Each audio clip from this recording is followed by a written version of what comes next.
Let's go, Terry. Yeah, we are. I did. I pressed go. You press go. I Number pressed four, go. please. We're here. Press go again. Go, You Terry. press. Yeah, we are. I did. I pressed whoa, go. Whoa. That's not Oh, me. Oh, That look, I can definitely see. wasn't me. That definitely That's not wasn't me. me. I'm definitely muted. That's somebody. not me. Not me. Now. Not me. It was Alan, but it's not now. Yeah, it was me, but it's not now. There you go. All those switches in that control room, you don't know which one to press. God no. I didn't even work in that building, Terry. I worked in the engineers only building. He's Look, had less you know buttons. that, I know that, but the peanuts don't. No. I mean that panel kind of there. Yeah. That's the phone panel. You push the buttons and you pick the handset up, and we had one similar in our engineering control room. we, we, we were sat in there one night, the three because there was only three of us on shift by that point, and Brian, the sergeant, the light lights up from the red line here, the master controller. So Brian picks two pencils up, shoves them up his nose, picks the handset up, pushes the button, wibble, Wibble, of course. hangs up. And of course, we were then able to prove that none of us were in the control room because we were all out on the floor working. He didn't get as far as putting his underpants on his head. Didn't have time. No, I suppose no. Yeah. He got that takes preparation, doesn't it? Yeah. Yeah. There was a little bit of trouble over it. Yeah, I can imagine. Don't ever give the engineers buttons that they can push, because they will. They will push every one of them. We had lots of buttons. Usually in the wrong damn sequence. As he said in Hitchhiker's Guide to the Galaxy when they got on board the Heart of Gold or whatever it was, and he said, I wonder if it happened. What happens if I press this button? So he presses the button, and Ford said, "What happened then?" Oh, a little sign lit up that said, "Please don't press this button again."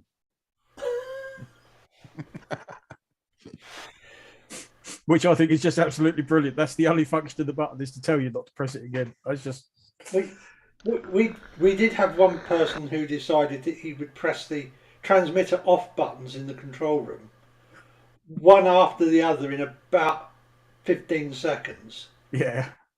on a high power run. So each transmitter is being fed by a 91 kVA motor generator set, three phase.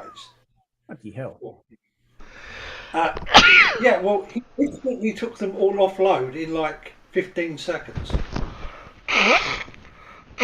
We had we were running on the internal power, so we were running on the rather large diesel generators that we had on site. Yeah. Yeah, well, so they all of a sudden went offload, didn't they? Mm. National Grid were not happy. No, I bet they weren't. I bet that set all sorts of alarm bells ringing. We were slightly out of phase, weren't we? Yep.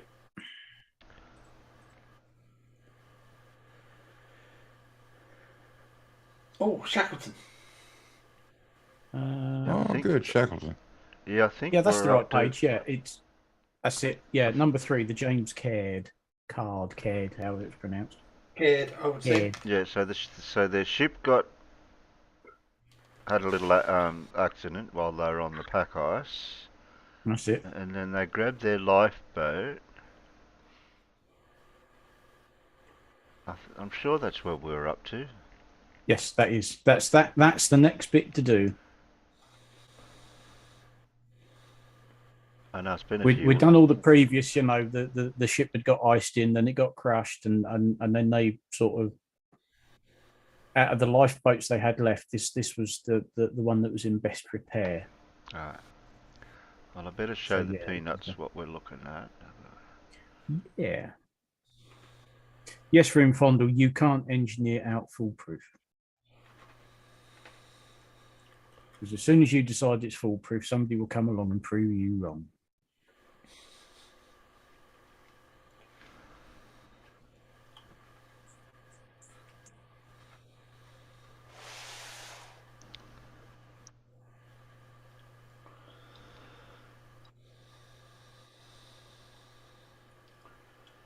So the voyage of the James Caird, all but 6 remain on Elephant Island, hoping the 6 that set off can bring about a rescue. The James Caird, the lifeboat in best repair, patched up and partially decked over by what meagre resources were available, sets out on a rescue mission to South Georgia. Oh, that looks cold. Yeah, very cold. Landing the lifeboats on Elephant Island, the high tide mark can be seen along the shore where there is no snow. Yeah, you can see that. Yeah. The first thing the men had to do on arrival was to move away from the sea and find a better place to camp. Okay. Those remaining on Elephant Island bid farewell to the 6 that set out on the James Caird to reach South Georgia. I think that's an artist's impression, that photo. Yes. Yes.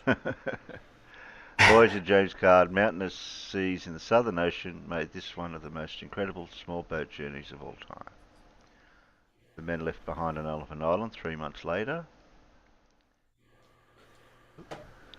The Snuggery, the upturned lifeboats used by the men left on Elephant Island on top of small rock walls and proofed against the weather by tarpaulin and other cloth remnants. Yeah, because they had nothing else to make shelter out of. Yeah. And Because these places didn't have any trees or anything, you know. They didn't know how to make an igloo out of snow, ice, whatever. I mean, they'd got a lifeboat, so it's like, well, we're not going anywhere in them. We might as well put them to use, you know. The Snuggery composite picture photograph of the outside, an artist's impression of the arrangement of the sleeping quarters on the inside. A glacier at Point Wild on Elephant Island. Those remaining would have seen this as their daily backdrop while awaiting rescue. Okay. I think that's where it starts. Yep, that is. I'm trying to scroll carefully and it won't. Get back up there.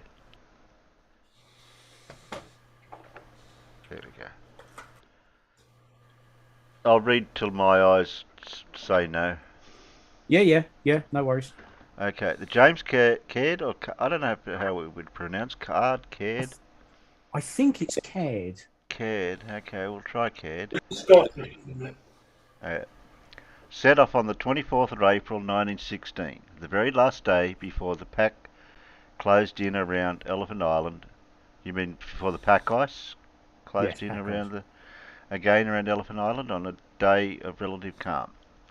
The crew was Shackleton, Worsley, Crean, McNeish, McCarthy and Vincent. The anticipated journey time was a month. It was to become one of the most astonishing small boat journeys of all time.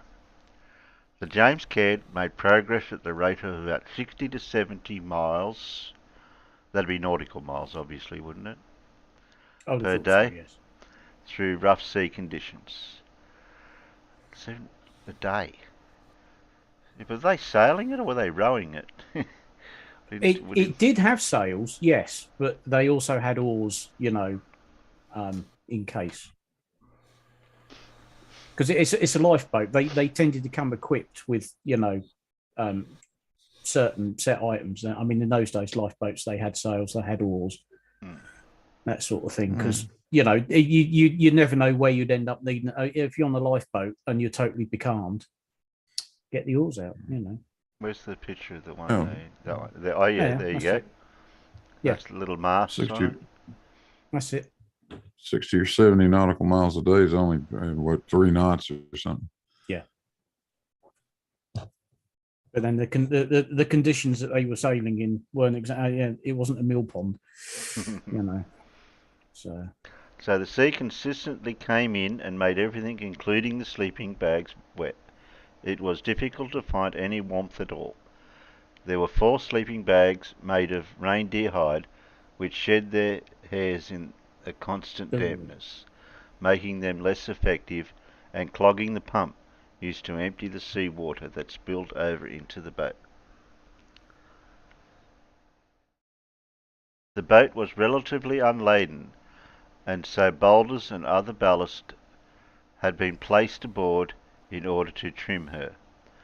These had to be constantly moved around. The weather worsened and they encountered fierce storms.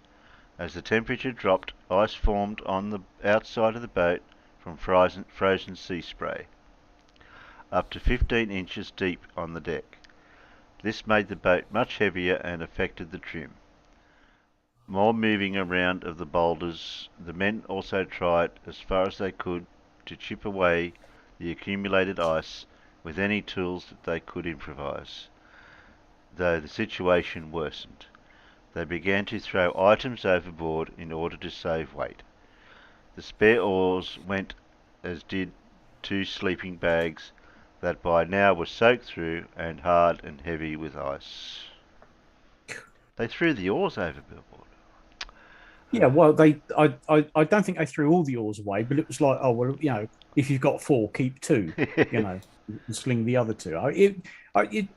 Ice is heavy stuff, especially when it starts building up on a boat of any size. But on this little thing, 15 inches of ice on the top, all of a sudden that's become really top heavy. That's going to start doing all sorts of horrible things. At other times they had to bail out water for dear life. The only solace during this journey were hot meals every 4 hours by the light of a primus stove. They had been drifting for some time under light sail, held back by the sea anchor due to the sea state. A sea anchor is a sort of a large canvas bag that acted to slow the boat and prevented it from being tossed around quite so violently during stormy seas.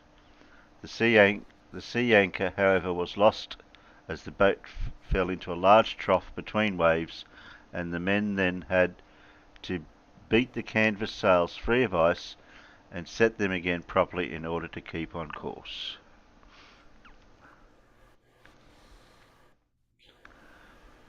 Judy said, I've slept on reindeer pelts, they do shed. Okay. All right. Frostbite was beginning to affect exposed fingers and hands in the cold and constant wet. Navigation was also a problem due to the continually overcast weather. Hint, hint. It's a bit hard to navigate when you can't see something when there's cloud. Correct. On the 7th day at sea, however, a break in the cloud came and Woosley was able to take a reading from the sun. I wonder what he took a reading with the sun with.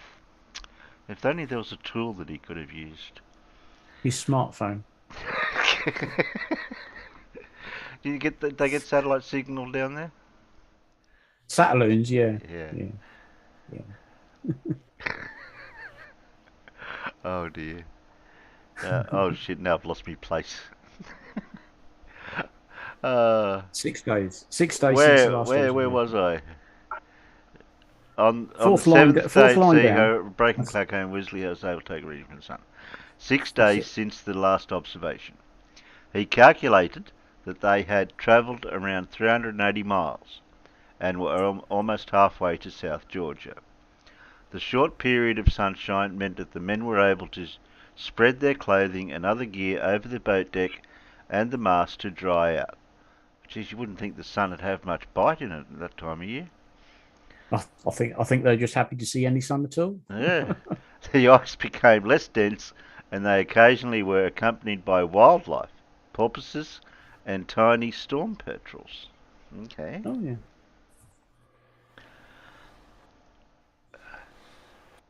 Okay, on May the 5th, the 11th day out at sea, the sea became much rougher. Shackleton was at the tiller.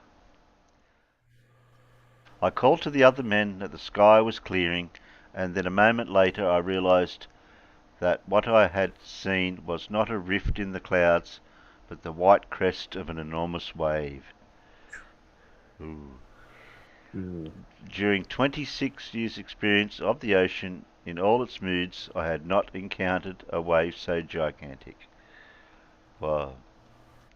It was a mighty upheaval of the ocean, a thing quite apart from the big white capped seas that had been our tireless enemies for many days. I shouted, for God's sake, hold on, it's got us. Then came a moment of suspense, that seemed drawn out for hours. White surged the foam of the breaking sea around us. We felt our boat lifted and flung forward like a cork in breaking surf. We're in a seething chaos of tortured water, but somehow the boat lived through it, half full of water, sagging to the dead weight and shuddering under the blow. We bailed with the energy of men fighting for life, flinging the water over the sides with every receptacle that came into our hands.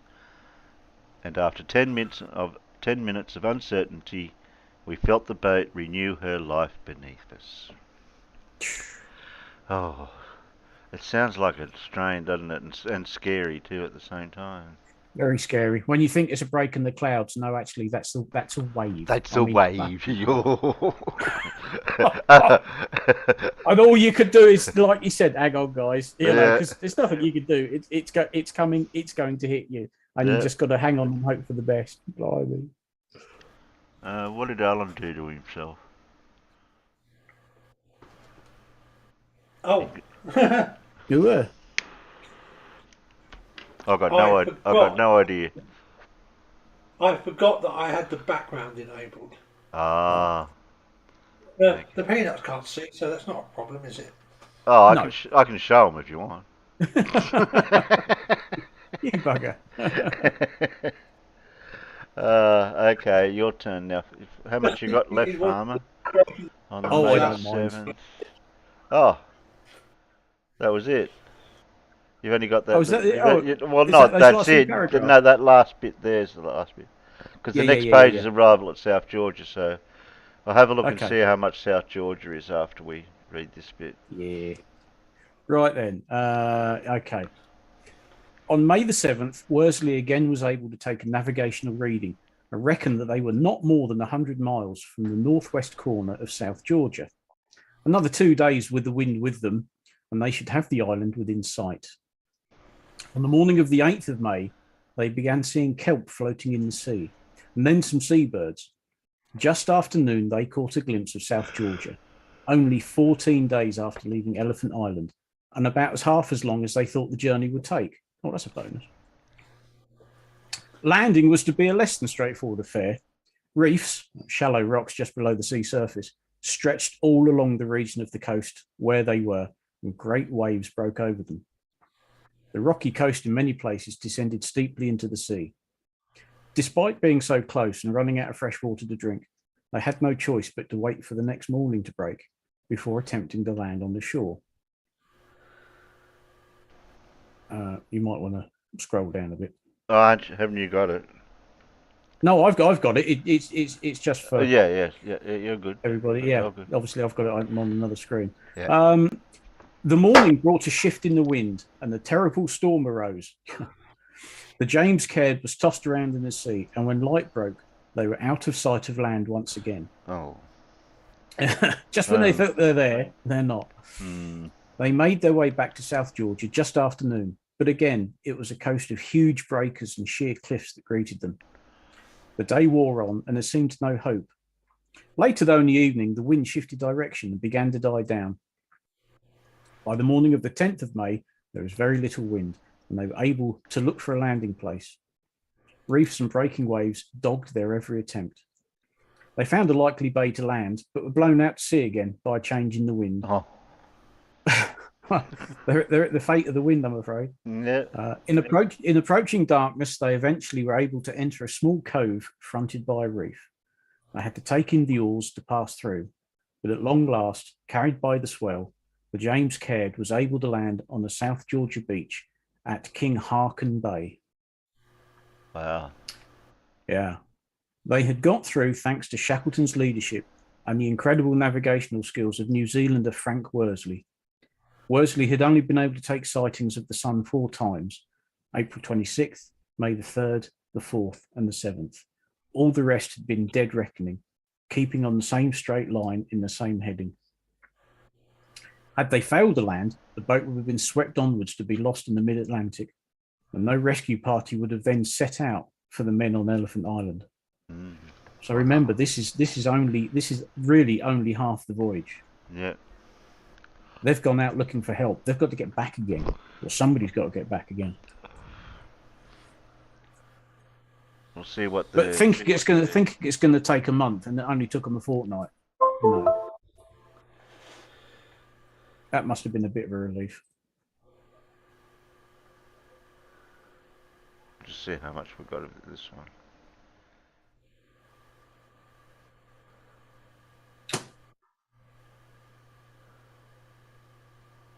That's timeline map. What's up with my computer? Why can't I click that link? Yeah, we can't look at video, that's for sure. Ah, there we go. Timeline.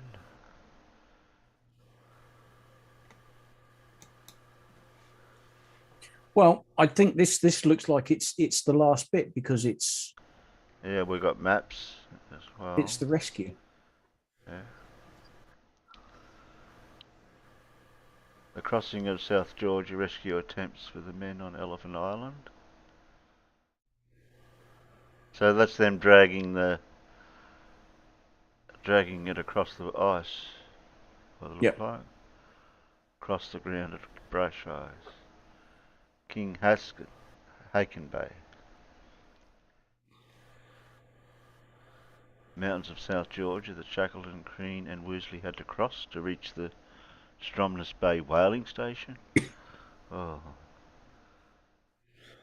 I'm Waterfall. guessing that's the now infamous whaling station, isn't it, Farmers? Yes, I think it is. How many whaling stations did they have down there? I know I seen one the other day on something where it's abandoned and it's a national monument. What's left of it. There was an abandoned one that some scrap people tried to go and steal. Oh, here's one here. I think this is it here. 40 years ago now. Yeah. Calls the little contretemps. Yeah. Yeah, this is the one I seen the other day on something. It's still there. Yeah, I mean but down in that area, there are old whaling stations all over the place because, of course, you know, there was an awful lot of that going on. Yeah. Not just the Japanese doing their research. A 40-year-old wooden schooner, Emma, was used for the third rescue attempt. A Chilean steam tug. The boat that finally managed to reach Elephant Island and rescue Shackleton's stranded men. Rescue by the Yelcho.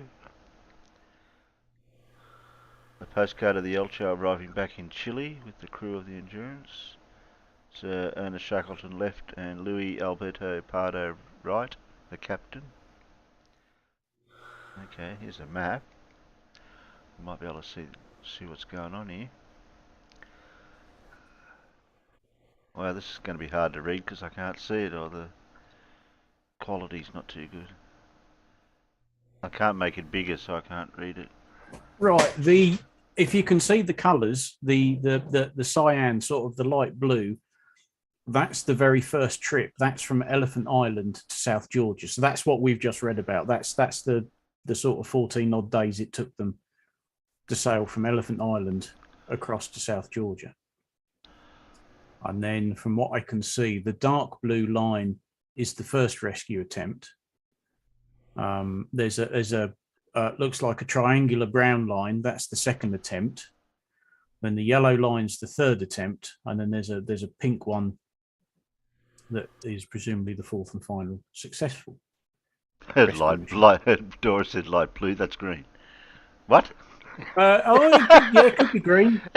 It's on my screen. It could be either or, to be honest. Dora's right. It's green. Okay, I'll go with green. I don't care. That one. Yeah.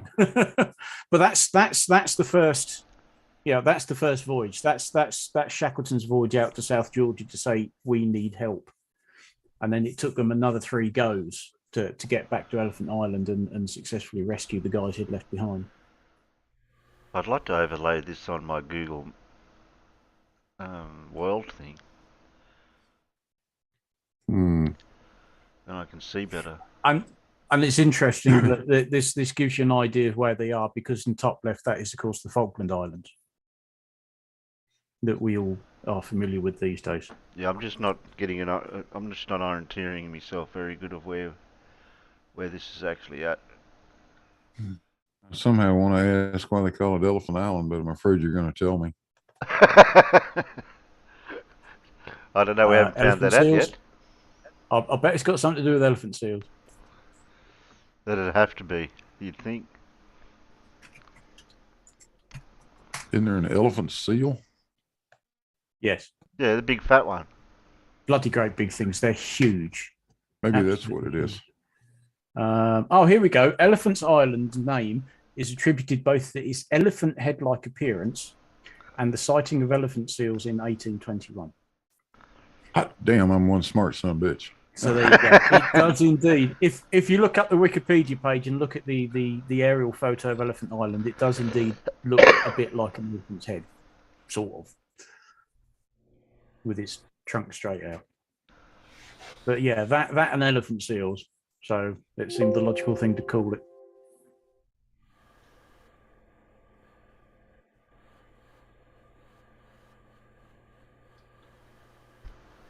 I'm just getting my Google Earth Pro out.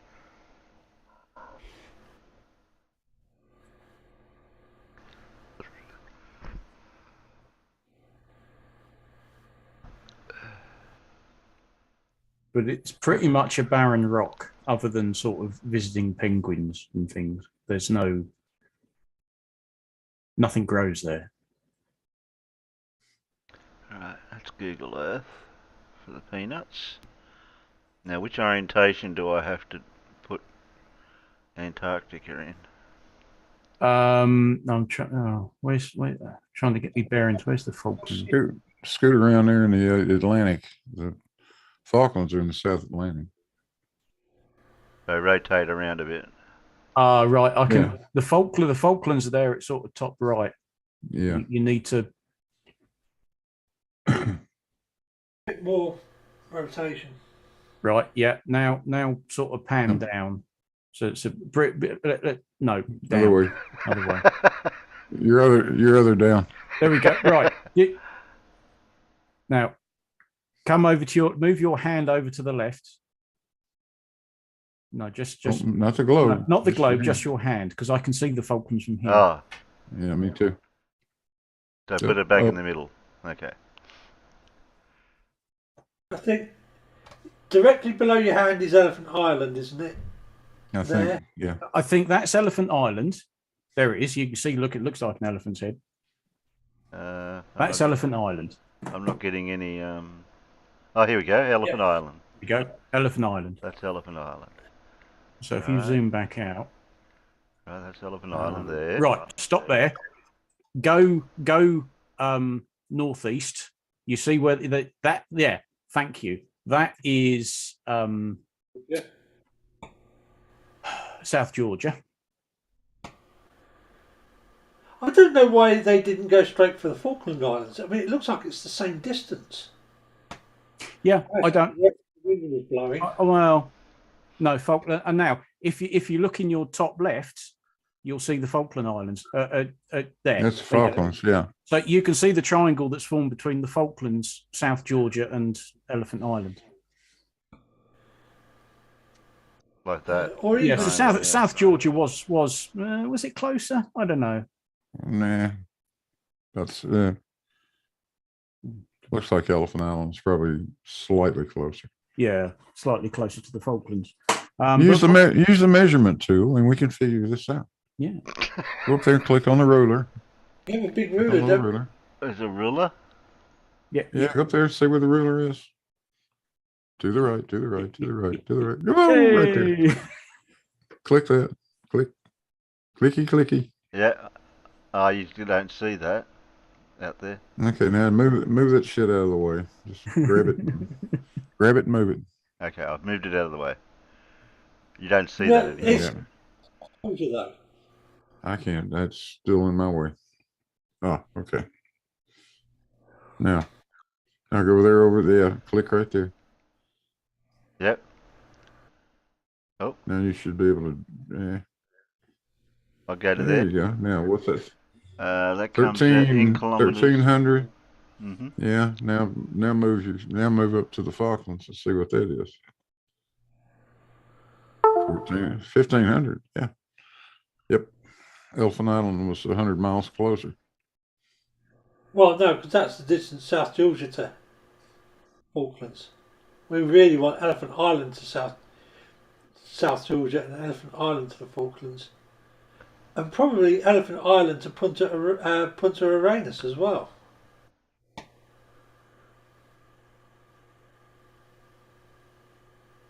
Yeah, you're right. Okay.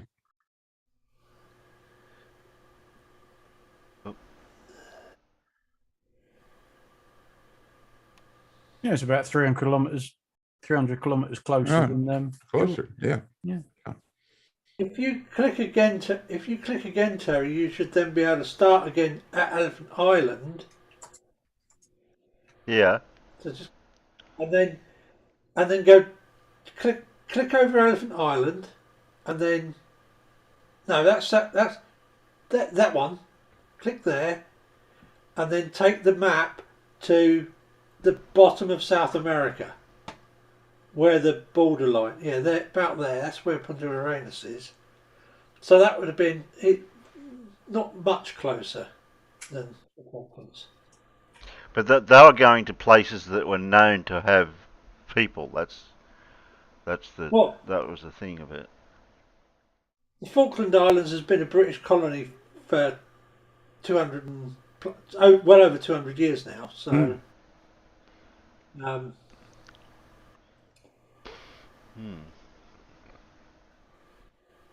I'm just trying to see if there's any particular reason why they went there and not the Falklands. probably tides and winds, I would think. Oh yeah, because the Southern Ocean, the wind goes round and round and round, doesn't it? Yeah, so it probably made sense to go round with the winds rather than try and fight against them. Yeah, they mostly have the wind kind of on their stern, wouldn't they, going that way? Which is probably a damn good idea.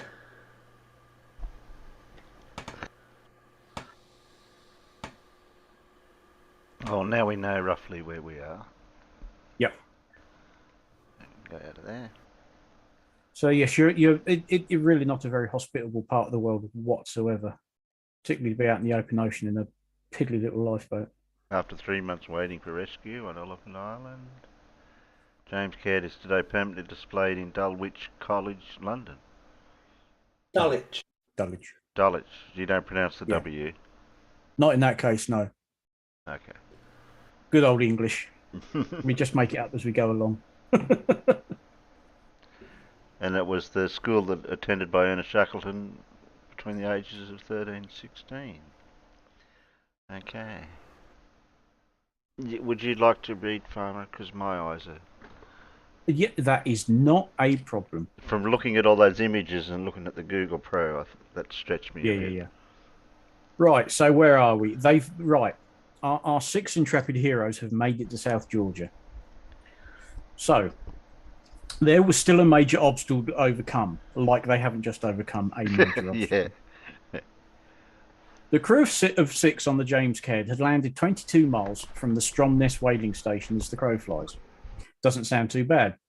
In order to get there, they had to go across the backbone of mountains that ran the length of South Georgia, a journey that no one had ever managed. The map depicted the area as blank. So your map's no good. McNeish and Vincent were too weak to attempt the journey, so Shackleton left them with McCarthy to care for them. On May the 15th, Shackleton, Crean and Worsley set out to cross the mountains and reach the whaling station. They crossed glaciers, icy slopes and snowfields. At a height of about 4,500 feet, they looked back and saw the fog closing up behind them. Night was falling, and with no tent or sleeping bags, they had to descend to a lower altitude. They slid down a snowy slope in a matter of minutes, losing around 900 feet in the process. They had a hot meal, with 2 of them sheltering the cooker from the wind. Darkness fell, and they carried on walking. Soon a full moon appeared, lighting their way. They climbed again and ate another hot meal to renew their energy. They were soon able to make out an island in the distance that they recognised, but realised that they had taken the wrong direction and had to retrace their steps. At 5 a.m., they sat down exhausted in the lee of a large rock, wrapping their arms around each other to keep warm. Worsley and Crean fell asleep, but Shackleton realised that if they all did so, they may never wake again. He woke them 5 minutes later and told them they'd been asleep for half an hour. Once again, they set off. There was now but one ridge of jagged peaks between them and Stromness. They found a gap and went through. At 6:30 a.m., Shackleton was standing on the ridge he'd climbed to get a better look at the land below. He thought he heard the sound of a steam whistle calling the men of the whaling station from their beds. He went back to Worsley and Crean and told them to watch for 7 o'clock, as this would be when the whalers were called to work. Sure enough, the whistle sounded right on time, and 3 men must never have heard a more welcome sound. Just imagine. The 3 walked downwards to 2,000 feet above sea level. They came across a gradient of steep ice. 2 hours later, they had cut steps and roped down another 500 feet. The slide down the slippery slope placed them at 1,500 feet above sea level on a plateau. They still had some distance to go before they reached the whaling station. The going was still less than easy, and they had some climbing still to do to negotiate ridges between them and their goal. Yeah. After all they've been through. Yeah, it wasn't just a straight walk. Good God, no. I mean, they basically had to cross the mountains that nobody had ever tried before. Boys, this snow slope seems to end in a precipice. But perhaps there is no precipice. If we don't go down, we shall have to make a detour of at least 5 miles before we reach level going. What shall it be? Try the slope. Yeah, they don't want it. They've had enough. At 1:30 p.m., they climbed the final ridge and saw a small whaling boat entering the bay 2,500 feet below. They hurried forward and spotted a sailing ship lying at a wharf. Tiny figures could be seen wandering about, and then the whaling factory was sighted. The men paused, shook hands, and congratulated each other on accomplishing their heroic journey. The only possible way down seemed to be along a stream flowing to the sea below. They went down through the icy water, wet to their waist, shivering cold and tired. Then they heard the unwelcome sound of a waterfall. Uh-oh. it's like Clarkson going, how bad could it be? Yeah. The stream went over a 30-foot fall with impassable ice cliffs on either side. Oh. They were too tired to look for another way down, so they agreed the only way down was through the waterfall itself. Oh. They fastened their rope around a rock and slowly lowered Crean, the heaviest, into the waterfall. He completely disappeared and came out the bottom gasping for air. Shackleton went next, and Worsley, the most nimble member of the party, went last. They had dropped the logbook, adze and cooker before going over the edge, and once on solid ground, the items were retrieved, the only items brought out of the Antarctic. Wow. And themselves, obviously. Oh, yeah, obviously, yeah. We had entered a year and a half before with well-found ship, full equipment and high hopes. We had suffered, starved and triumphed, grovelled down, yet grasped at glory, grown bigger in the bigness of the whole. We had seen God in his splendours, heard the text that nature renders. We had reached the naked soul of man. Yeah. I wonder who spoke that. I'm guessing that's probably Shackleton. Yeah. The whaling station was now just 1.5 miles away. Oh, that's not far. They tried to smarten themselves up a little bit before entering the station, but their beards were long, their hair was matted, their clothes tattered and stained as they hadn't been washed in nearly a year. Wow. Yeah. They'd look a sight, wouldn't they? Yeah. At 3 o'clock in the afternoon of May the 20th, 1916, they walked into the outskirts of Stromness whaling station. As they approached the station, 2 small boys met them. Shackleton asked them where the manager's house was, and they didn't answer. They just turned and ran from them as fast as they could. Give Who's plenty of this? flavour. Who's this scroungy-looking people? Yeah, exactly. They came to the wharf where the man in charge was asked if Mr. Sawley, the manager, was in the house. Mr. Sawley came out to the door and said, "Well, don't you know me?" I said. "I know your voice," he replied doubtfully. "You're the mate of the Daisy." The Daisy was the last of the American open boat whalers. It had visited South Georgia in 1913. "My name is Shackleton," I said. Immediately he put out his hand and said, "Come in, come in." They washed, shaved, ate and slept. In that order? Worsley boarded a whaler. Worsley boarded a whaler, went to rescue the three left on the other side of South Georgia at King Haakon Bay, sheltering under the upturned James Caird. During this rescue, a storm blew up that had it come the day previously could have spelled disaster for the three men crossing to Stromness. Consequently, the whole of the crew, those on the wrong side of South Georgia, and all those on Elephant Island. I mean, yeah, call it luck. Not that they've had an awful lot of it so far.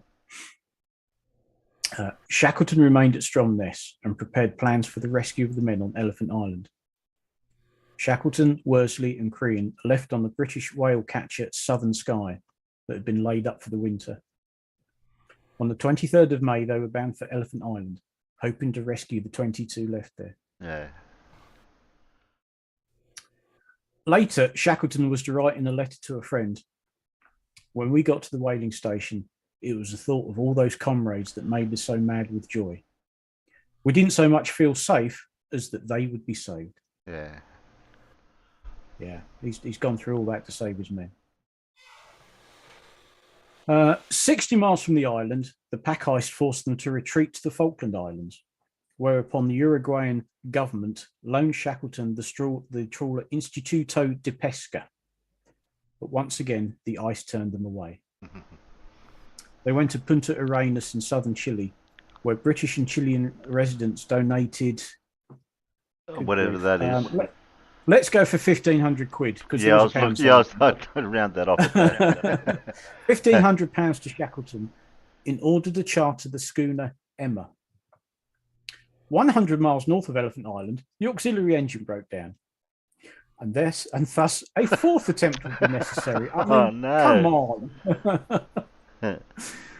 The Chilean government now loaned the steam tug Yelcho, under the command of Captain Luis Alberto Pardo, to Shackleton. As the steamer approached Elephant Island, the men on the island were approaching lunchtime. It was August the 30th, 1916, when Marston spotted the Yelcho in an opening in the mist.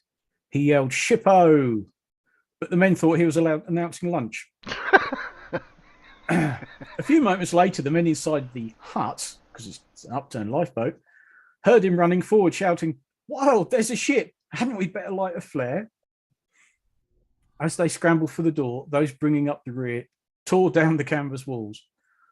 Wild put a hole in their last tin of fuel, soaked clothes in it, walked to the end of the spit, and set them afire. The boat soon approached close enough for Shackleton, who was standing on the bow, to shout to Wild, "Are you all well?" Wild replied, "All safe, all well." And the boss replied, "Thank God." Hear, hear.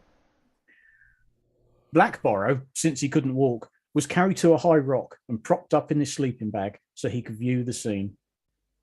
Frank Wild invited Shackleton ashore to see how they had lived on the island, but he declined, being keen to be on their way as soon as possible in the light of previous failed attempts to reach the men due to ice conditions. Yeah, let's not bugger about. Let's get going. Come on. I really don't care how you've survived. You've survived. That's good enough for me. Yeah. Within an hour, they were headed north to the world, from which no news had been heard since October 1914. So nearly 2 years ago. Yeah. They had survived on Elephant Island for 137 days. It was 128 days since Shackleton had left for South Georgia with his small crew on the James Caird. And all this time, there was a certain world war that was everybody was sort of distracted, yeah, Mm. by the because this is in the middle of the First World War. What's timeline and map? I think that's It's just the last bit. couple of paragraphs. Yeah. Not a single man of Shackleton's original 28 was lost. I mean, that's an achievement. That is an achievement. And though the Endurance was lost to the sea ice, James Caird was brought back to London and survives to this day in Dulwich College, London, a living reminder of an act of remarkable courage in the heroic age of exploration. James Caird Society, an official charitable organisation honouring the memory of Shackleton. In 1921, he thought, you know what, I ain't done. Let's go back. Let's go back. He was once more drawn back to Antarctica in an attempt to map 2,000 miles, that's 3,200 kilometres for those of you in metric, of coastline and conduct meteorological and geological research. Although he was only 47, he died of a suspected heart attack on board the Quest as she was at anchor in King Edward Cove, South Georgia. Oh. You think of all that he'd been through and his body had been through, it probably said, do you know what, that's enough. Shackleton was buried on South Georgia and his death brought to a close the heroic age of Antarctic exploration. The grave was marked by a headstone of Scottish granite in 1928 and is visited regularly by scientists and tourists to this day. Wow. Yeah. It's not till you read the story of lucky the people who survived, the whole lot of them, and their story That's got what's out. always impressed me about this story. Yeah, nobody died. Yeah, and the story got out, and to this day we know what trials and hardships they had to go through. Yeah, and then of course, what was it? 2 or 3 weeks back, they found the ship. Oh, Clive just said they've read somewhere that they've Yeah, Clive, we were showing that. Yes. We were showing that a few weeks back about that. Yes, that was only 2 or 3 weeks ago. Yep. It's and it is in a remarkable state of preservation. I've got. Did I keep that image? I think we're finished, aren't we? Yeah, that's it. That's basically it. That's basically. I'll just grab that picture. I guess that preservation will be partly down to the fact that it's pretty much anaerobic down there. There's very little oxygen and nothing that's going to eat. Well, that's what they showed with the whaling stations down there, because of the dry air. A lot of the woodwork and everything's still survivable. Yeah, and Antarctica being very cold has also, I think it's one of the lowest sort of rainfall figures in the world. It's dry. It's very dry air. They believe there are places in Antarctica that have had zero precipitation for getting on for a couple of thousand years. Yeah. And it's ironic because it's also one of the biggest stores of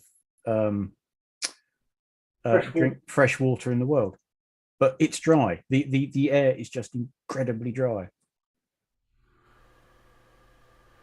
Oh look, we've got a Gary bot in the chat.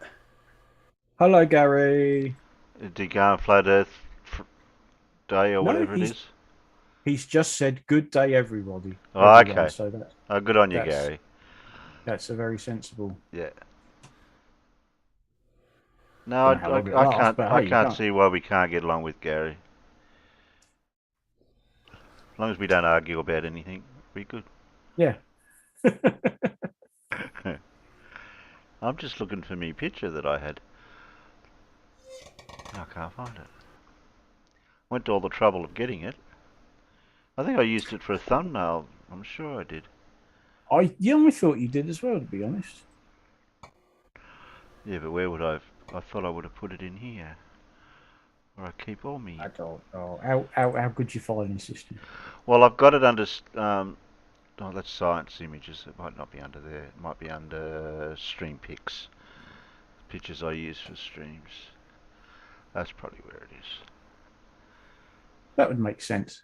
Yeah, I keep all my thumbnail pictures for streams.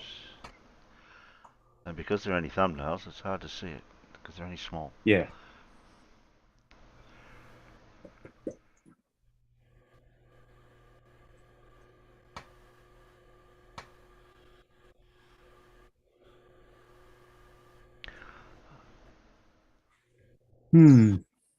Yeah, where am I going to go next now with exploration and yeah, I'm gonna have to look around and see what else we can find. Oh, thank you, Carl. Yeah. I hope you enjoyed the madness. Yeah. Until I passed out, he says. That would be Pip's stream last night. Oh, okay. Does get a bit silly over there, but Are they playing Quiplash again? oh yeah, we had Quiplash and we tried playing Murder Mystery, but that just Pip's computer was struggling with it. It just wouldn't work. Ah. Yeah, it's just a nice, fun, silly hangout. Not entirely convinced about some of the other people she has on there, but hey, whatever. It's all a bit of a laugh.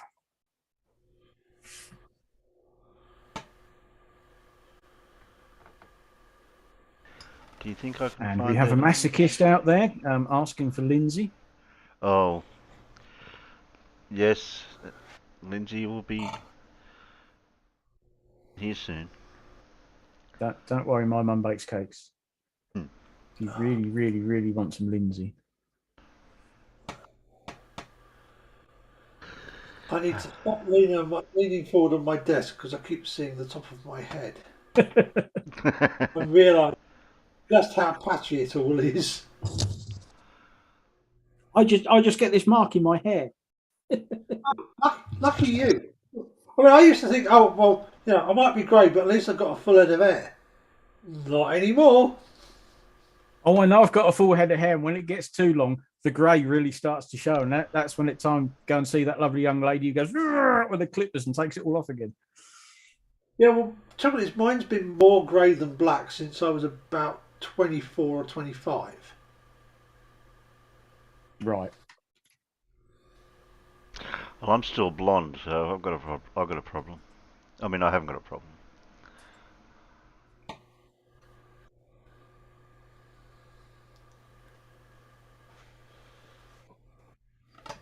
No, it looks like I've lost that picture somewhere. It's floating around somewhere. I just took a screenshot of it that I could use. Do you think I should have got put in the right place? But I don't know what's happened. Used it for the thumbnail and disappeared. It was a screenshot out of when they went underwater, and they got a screenshot. I took a screenshot from the video, from the news video that it had it on. They sent a drone down and took photos. No, I can't find it off the top of my head. That one that I've just posted in Fair Suck. Yes, Carl, it does get a little bit wild sometimes. Yeah, that's one of them that I took. Yeah, it's one. Yeah, it's one. I don't know if it's that one. The one I had endurance written across it. Ah, that would have been. I don't want a video. I want a bloody. I want a photo. I'll just reduce the size for the peanuts for that one. Oh, there we go. There we go. Where are we? Yeah, that one or that one? Yeah, that one will do for the peanuts. Ah, it's the same one. I don't want that. Oh, no, not the same one.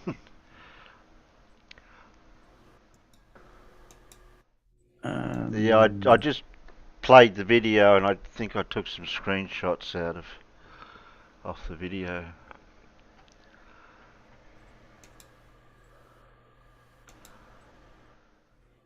Ah, there we go. That would have been that one. That might have been that one, yeah. Yeah, where it says endurance. Well, yeah. But it's in remarkable condition for the depths, for the cold water, and not very salty. all that sort of stuff. Yeah, I think it's just the water conditions are just right to help preserve it. Yeah, it's like as if it only sunk recently, isn't it? The condition. Yeah, I mean, if you think about it, it's 12. 107 years Yeah. ago, I think. No, yeah, 1915 it went down. So, yeah, 107 years. But yeah, very little degradation of the structure of it, and there's not that much marine growth on it either because of where it is. Yeah. 10,000 feet down in Antarctic Ocean. Do you remember how deep they said it was? That it was deep. Yeah, it's about 10,000 feet, which is what 3,000 odd meters. Yeah.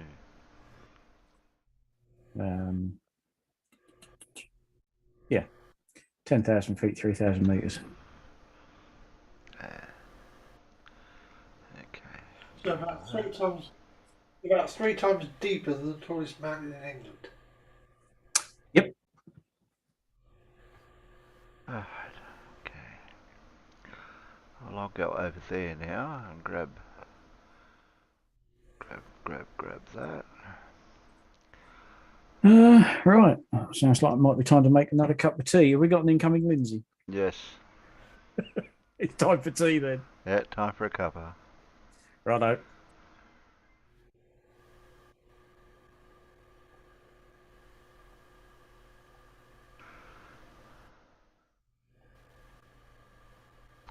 Well, until we get another flurf that puts something out that's more than 3 minutes like Gary's does.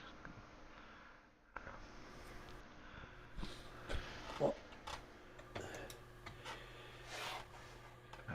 rid of that. That doesn't mean optics and cameras or almost anything. I heard that you're doing a stream this time tomorrow, Alan. I am doing a stream this time tomorrow, Terry. I hope you're going to come along and play. As long as it's not too late. What time do you plan on starting? 1 o'clock our time. About the time you Uh, started. At what time I started here? That was about an hour and a half ago. Okay, that'll make it about 10 o'clock my time. Yeah. Won't be more than a couple of hours. I wouldn't. Well, I'm not planning on making it more than a couple of hours. So Are you doing it through Discord or? I was going to do it through Discord, but it would be nice to be able to do it through Zoom, I guess, if you are about. Yeah.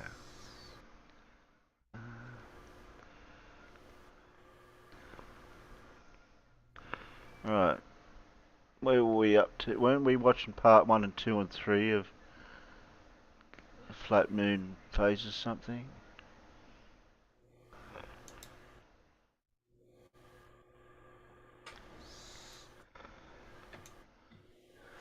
We'll skip that one.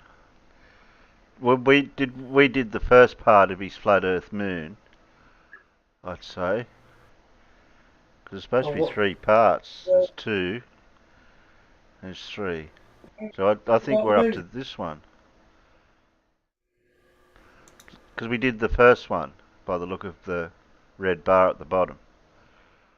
Yeah. We've watched that one. So up to part 2. Up to that one.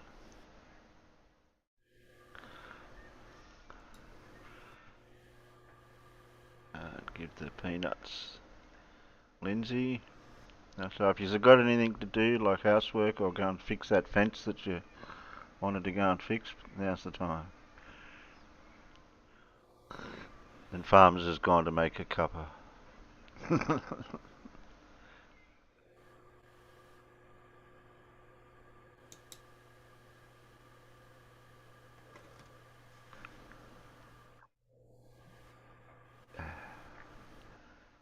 Put it on the right speed. Oh, damn it. Was I too quick? Oh, no. This. Oh, 27:13. Oh, blimey. Well, I've got it on Lindsay's speed. Well, I know, but oh, look at that. Look at the state of that whiteboard. Well, we've already watched part 1, so this is part 2. Right. So, part 2 of wrongness. Carl said, I'm off to learn rocket science. Okay, Carl. That might take you a while, Carl. It's all a matter of thrust. I can't believe these flurpers don't know how a rocket bloody works. I'm sure most of them actually do. I think Yeah. they're just pretending. They just pretend they don't, yeah.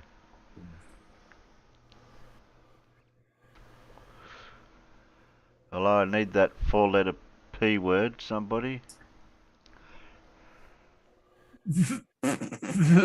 Press play, please, Terry.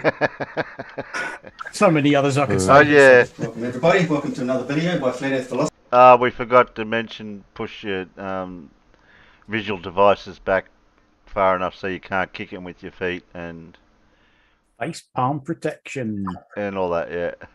and all that. Or on Flat Earth Philosophy, regarding Flat Earth Philosophy, everything to do with Flat Earth, everything to do with our earthly realm, the truth, the physics, the religions, esoteric knowledge, most of it that I'm putting out there. But this is, I'll call this video 2 about the moon phases. Very difficult for people to understand. It's very tricky. But once I explain it properly, you should click. If you just do a little bit of research, okay? And think a little bit. Now, check out video 1, Research. or recall it video 1. You mean watch other people's Go YouTube check out my videos? earlier video. Yeah. Yeah. I'm about to show you how it actually works, okay? I like how he cites his own videos as reference to how things work. I think Riley tried to do that once. We'll just run over a couple of things. Yeah, that's If you stupid. didn't see my last paper. video, this is Yeah. the cosmic egg of the centre of the universe. This is the black hole of creation. It's a circular hole. It's in the centre of a vortex. That's the resting place inside the core of the vortex. The resting place, which creates our realm. Because our realm is fixed and stationary, because it's from the hole. The centre of the hole is no action. It's only around the horizon of the hole is all the action. And that's where the sun is created. It's like the voltage, the spark. The current's built up, bang, creates the spark. The voltage. Clive said, can we slow it down because it's making it hard for him to take notes? And this You're represents taking the notes? Milky Way. You're looking Yes, down. yes, Clive. Imagine looking down through the Milky Way. Down through the Milky Way. This is what we've got. The spiral, the core, the vortex, right there. And there's plenty of action Got right it. here. You got it? Right. Did you take I got note? it. You, oh, okay. Yep. Yeah, Put yeah. the air on some Yeah, vortex I water, got it. very noisy. Okay. That's what the black hole is. It's an amplifier. Amplifies all the frequencies. Because our whole realm is based on frequencies. So it's a Frequencies speaker. get put into our atmosphere, our firmament of different gaseous layers, which creates the light spectrum, but it's also connected to the eyeballs of man, relayed through his brain, sent back as colours to give him images, right? So, I don't go into too much because I'll just run out of time. It just goes on forever, but that's why I do a lot of videos. But this is our flat earth realm. Looking down on it, slice it to the middle, you get this look here. It's a north, south, south. North, south, south, south, all the way around there. So it looks like this. Look what we have here. This is the magnetic field over Earth. The sun's our dilemma. The sun always follows the magnetic field. Science knows that. This is your choke point. The strongest field is in here. It's the energy potential difference between the northern hemisphere and the south. There has to be a difference. It's bigger, wider, and it's weaker. But not as a whole. As a whole, it's the same energy as in here. But it's weaker Spik because wants a it's bigger quiz and for more widely about Lindsay. dispersed. This is what it looks like. So you can imagine this all the way around the Earth, all the way around. You've got all these curves, see? It's the flowing magnetic field, and the sun, directional sun, is in here. Like a Directional spotlight, sun. but only based on frequency, so you don't see any beam of light. And as the season goes on, or the day goes on, it's turning. But as the season goes by, it's going up and down. That's how you get your declination, your seasonal changes. down and out here and up and in for the northern hemisphere summers. So no choke point out here, is there? No choke point out here. No, it's in here. This is where we get the EMF, electromagnetic force, gets sucked back into here because it's a stronger force in here. But we get the field coming up, one field coming up here, down here, under earth and over there, down there, under earth and back up there. This is how we get this shape. This. So you've got to consider positive over, negative under, positive over, negative under. Change in turn, isotropic. Okay? But this is about the moon cycles. I have drawn the cool side, which is the shadow of the sun. This is a big one. This is really mind-blowing once you get to understand this. Shadows. What we see of the moon, what we actually see, is the shadow of the sun. Huh? What? Huh? Hang on. Can please explain? The shadow of the sun. I mean, I can't. yes, I can't even wrap my head round that. Even how the hell does the sun have a shadow? Well, it's got a black hole on the back of it, hasn't it? No. that's Black Hole Yes. Sun. That's the song. According to Lee, it's got a big black. There's a black hole on the back of the sun.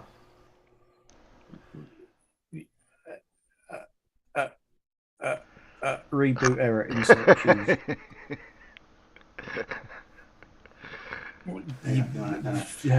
No. The cold. I wish I could edit some of these because I'd have a 404 screen come up up on this. side. After having my PC decided that it couldn't find a boot device. A what device? Couldn't find a boot device. Really? Really? Right. Did you tell it to which one to use? I let it scan drive C and then restarted it, and it was fine. Okay. Is the shadow of the sun, that's right. So that's the moon side. The moon we see is the cold side and the shadow of the sun, the beam of light. The light that's coming from the centre of the cosmic egg. The sun turns, this turns 24/7, Get back to your shadow sun thing, 360 Lindsay. degrees for a 24-hour day. Understand that one. So does the moon, but the sun moves quicker than the moon by 52 minutes a day. So if you freeze frame the sun, and it's over there, we're going to see it on Earth over here, because it comes through the black hole amplifier of all the frequencies to amplify our realm as a torus field. It comes out of the centre. Boom. We're going to see the sun out here. Okay? As it turns, the sun is going to move around like this. If somebody spiked The my moon is tea. moving in that same direction. So freeze frame that, we're going to have, if we have the moon there, it's a new moon. We can't see it. It's in the light of the sun. You Okay? can't see the new If moon. it's frozen there, that's what you see. Well, you don't see the moon. It's in the light of the sun. Now, let's say it's coming out of new moon, and the sun has moved on. It comes out and leaves the moon behind. So now the sun is on. It's come over here. It's left the moon behind. So there's the sunny side. So you get a bit of cold moon over this side. Okay? The white represents the part of the moon that is not seen because it is in the light of the sun. So you just have to work that out yourselves. You see the No. sunny side? This is turned, and that means the sun's pointing over this way now. Yeah, but it wouldn't So light that- the moon but like yeah, that. The sun will be over here. It's blinding. It's hiding this The part of light moon. bit of the moon is the bit we see because it's in the sunlight. The bits we don't see because the sunlight's not hitting that bit. That's why in the new moon you can't see the moon because the sun's on the other side, lighting up the side you can't see.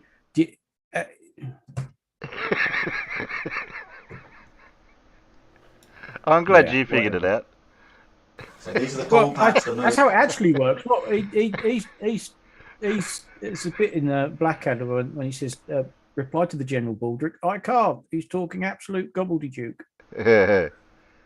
Because he actually said so. He says the part of the moon that is not seen because it is in the light of the sun.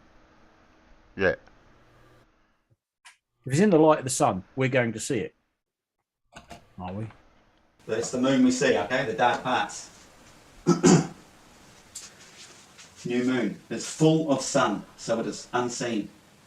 The cool side of the moon is what we see. It's in black, okay? Think about it. Now, you have to understand man's arc of horizon to understand the true model. This is why they teach you live on a spinning ball, because of this arc. We still don't understand Man's the arc of horizon, so how are we horizon going to is understand the rest? a rainbow, dome of frequencies.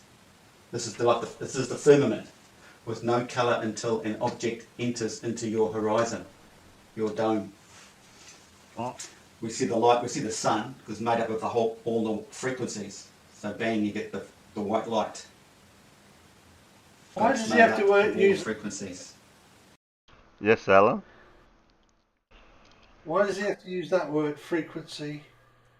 For the light, and that's how you get all the That's different the colours. catchword. That's Yeah. the catchword of mine. Why did the The spectrum, bullshit generator? yeah. Pure white light is the sun. The moon, that's a different story. I'm not prepared to talk about that right this minute, because I'm on to something else. But there is light at the end of the tunnel, which is the sun. This is how we see the sun, right? From your eyeballs. The sun is always at the end. That's the red shift, the back. Blue shift's going this way. Oh. You are always perpendicular to the rainbow, because I was going to get into that, but we'll leave that out. Oh, he's going to talk about rainbows. But yeah, that's something else as well. Good band. Okay, so you need to understand this. The firmament is like a rainbow. Okay? So this is looking down flat Earth. Okay? If Earth was flat, why aren't rainbows flat? So I'm going to scrub this. It's so long. Steady on. Rub it out. Yeah, take it easy there, Lindsay. Follow me.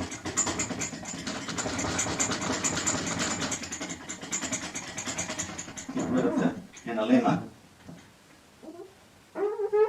And we are going to use this as just the northern hemisphere. You know, I had the northern hemisphere in here, there's the south out here. We're going to draw this just as the northern hemisphere. So the south is Why out does here. he call it a sphere? So you get the picture. The magnetic fields all spiral out of the centre. Like this, right? Probably got 2 minutes. Rub that out. Carl says, I've got a note from my doctor, I'm allergic to There you Lindsay. go.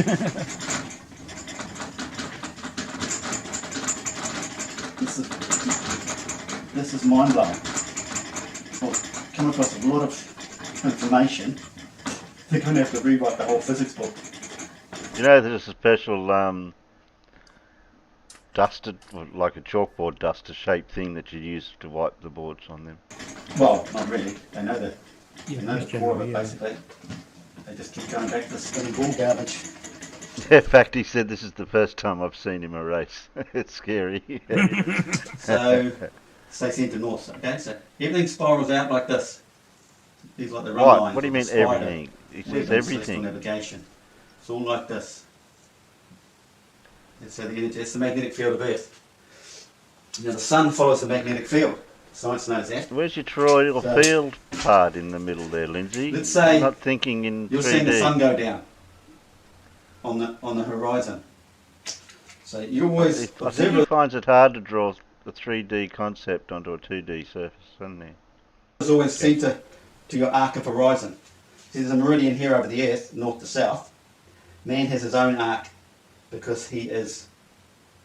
They use the word fractal. Seems to be the best word for me, I think. Mm. He has the same thing. He has an arc of I horizon. don't think which is made- fractal means just a what you firmament think it means. with all the layers, okay? So the best way to draw that would be. Where's the blue? Blue, where's the blue? Okay. You're just making it worse, Lindsay. Blue. So let's say the observer is in here. He's at the centre of his arc of horizon. So What, the observer can there's be this in the North firmament, all the Pole. layers of the firmament. We could say 7. All gases, layers, noble gases. 7 layers to see the whole light spectrum. And he's looking out and he sees the sun go down here, right? The sun is always out at the end here because it's the whole light spectrum. You have to look through the whole light spectrum. All the firmament layers are all made up of the frequencies, and the gaseous layers. But which time of year, Lindsay? Because the sun, if you're at the north, if he's saying you're at the North Pole, so he's saying the sun's going to set when? Create the support the frequencies. But the moon, and you're seeing the moon over here. Let's draw it like this. I'll draw it a bit bigger. And you're seeing... When? Like which time of the year? You'll see it curved like that. So you're seeing... Hang on.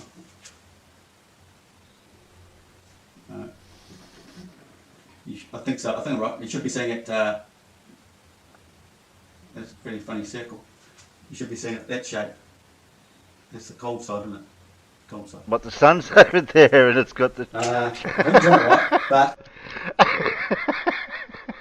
Just. The dark side of the moon's facing the sun. Yeah, it's the dark side of the moon that's getting lit up by the sun. Right? Yeah, yeah.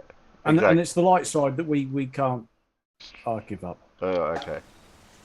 This is how it works. No, it's not. So the sun is back here, back in the centre of Earth. There's the core, right back in the centre of the Earth I above thought you the said Arctic. the sun was setting over And it there. projects its light out into the gaseous layers of our realm, out into here. Nothing's seen in here, but it comes from there. But you and said it we were manifests in out the in here. centre, Lindsay. You've got to go deep here because this is thought. This is physical. Non-physical, physical. God's own physical world. Simple man. And then his mind is back here, so you can imagine it. His brain, an image of thought, becomes reality out here. It's all being reflected out into here as it turns in the centre, casting its light all the way around the earth. So, let's say the sun, we see the sun here, right?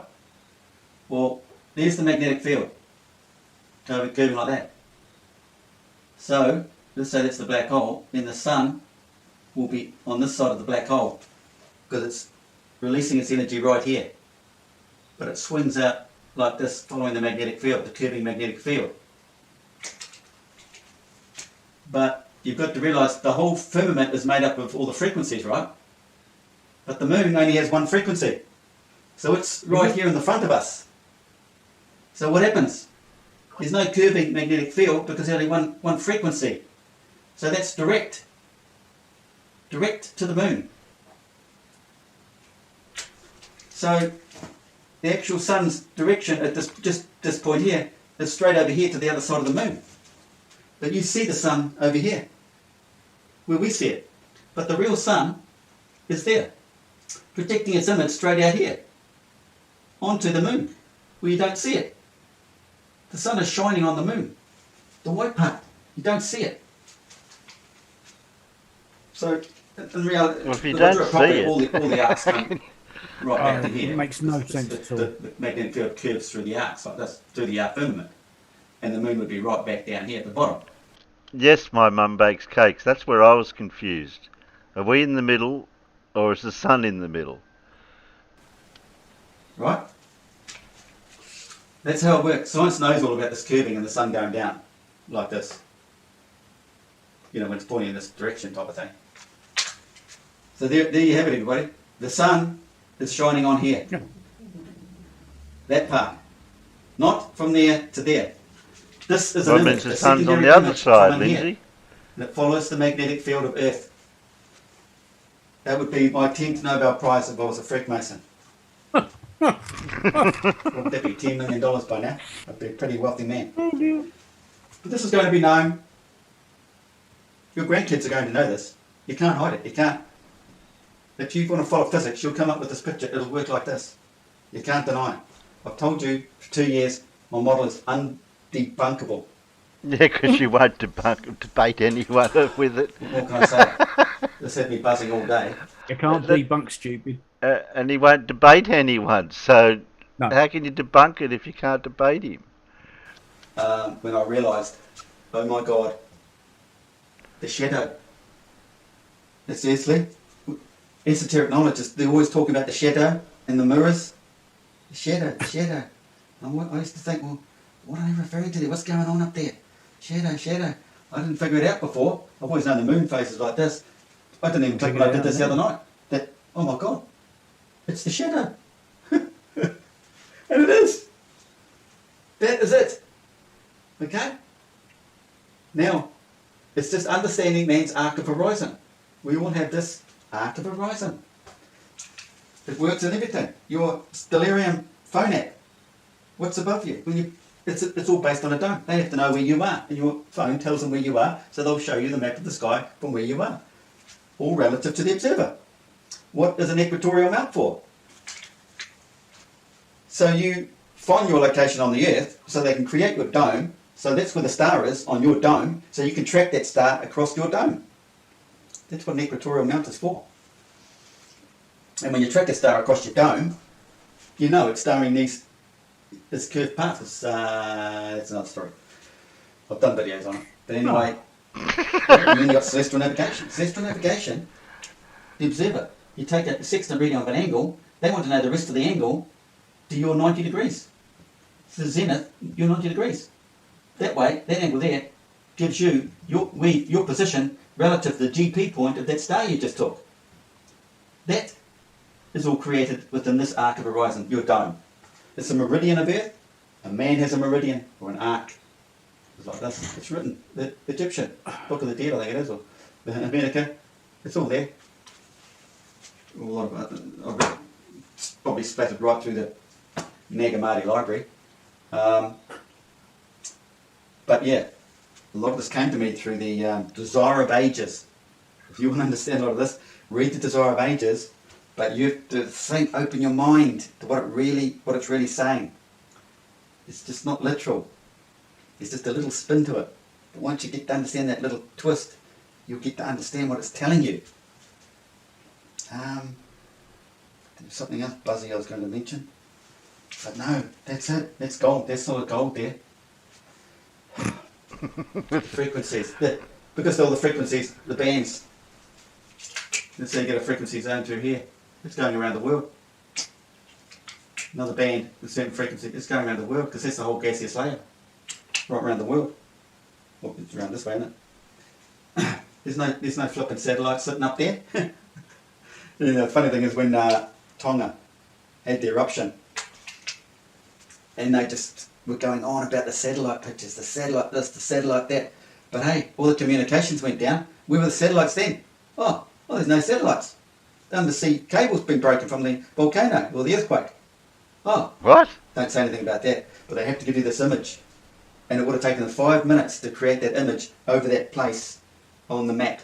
Because they would have already had the image in the CGI imaging department. Okay, punch it on that position there. Would have taken 5 seconds. So it would have been really coincidental having a... So he's claiming that there was already an image fabricated for us to see. Okay. satellite directly above. Even though it matched explosion, what... wouldn't it? Wow, that was pretty amazing. We're right here. Take a picture, Dan. Woo. It's just absolutely ridiculous. Just full of bullshit. And we're all, man is just taking it. Oh yeah, He's everybody's taking it. wrong and you're right, Lindsay, aren't you? No, that's not that way. Any questions, just ask me. I can do a video. Someone was querying, telling me it was complicated. It was. I think I've explained it now. I hope you understand. The amplifier of creation amplifies all the frequencies, because all frequencies in our realm based on frequency, just sound. In the beginning was word, which is basically sound, isn't it? But that's runs parallel Earth and man's awakening. He hears the word, he hears sounds, voice, and the voice turned out to be his voice. Yeah, voices in your head, Lindsay. Light, which is frequency, sound. Solar luminescence. I told you how the stars work in the last video. Oh, now we've gone to this, got a bit of time, I hope. Just check out the time department, shall we? We Check have the got time. 3 minutes left. Okay. Now, how did I come onto this? Oh, the solar eclipses. When Noah drank too much, okay, and he passed out. Noah at the sun, blacked out, went black, went dark. Ham tells his brothers to cover his shoulders. The brothers, Mercury, possibly Venus. I know Mercury is always in with the solar eclipses. That's how you get a solar eclipse, because Mercury neutralizes the sun. So the brothers cover him over just the shoulder. He doesn't cover the whole sun. The whole, Did he just say Yes, he that we did. get solar eclipses because Because Mercury, Mercury what did he say, Mercury neutralizes That's the the sun? sun. Exactly. Exactly. Wow. Yeah. the Earth doesn't go black, does it? It's just that part of the world that you're viewing it from. And they walked backwards. Well, walking backwards because it's the sun always moving forward. It's the sun that moves faster than all the other planets and everything. Nothing passes the sun. So the sun will move behind the moon, catch up to the moon, and the moon appears to go backwards. Mercury and the moon tend to go backwards. The brothers go backwards, walk backwards, so they don't see them naked. And then it talks about take all the land and all the bounty. It's the gift from God. Because the solar eclipse is an awakening of a man. If there's a man on earth, if the moon in the right is in his moon sign at the time of the, not the solar eclipse, but the full moon following the solar eclipse. It's all about man's awakening. It's the cosmic air. It's flipping mind-blowing. This is why they're hiding it all from you. Man is connected to the earth. It's unbelievable. His brain is a fractal My mind is blown. of the... Yes. 2 hemispheres. Then we get these globies. It's like they're so thick. They're saying, oh, inflated design. You know, these 2 hemispheres doesn't create a, isn't it? I can't remember what they're saying. They're going, but it's not. He a sphere, doesn't is even it? know 2 what hemis- our model says. something or other. Anyway, Of course he doesn't. you could argue, well, what do you call your brain 2 hemispheres? Hemispheres. Because they're shaped like that too, aren't they? You put those 2 together, you've still got a hemisphere. But you swing this one around and put it underneath it. You've got a sphere then. So I've got a... Oh, I've got that on my mind, can't go into that right now. But anyway. Yeah, there's a full moon at the back of the sun. There's the Milky Way, remember? We see the Milky Way at night. That's when you're going to see a full moon. It's right at the very back of the sun. The sun is facing that way. Oh, good. Good. The full moon's the back of the sun. Well, if it's at the back of the And sun, how do you solar see? eclipses How do you are- see? Solar eclipse is caused by the Mercury. Mercury neutralizes the sun. Was in the sun. Hmm. You heard it here first. I'm kind of hoping I heard it here last. My God, that's... Oh. Okay. Don't wake Alan up. Don't wake Alan up. Blue, don't wake Alan up. Mhm. There he is.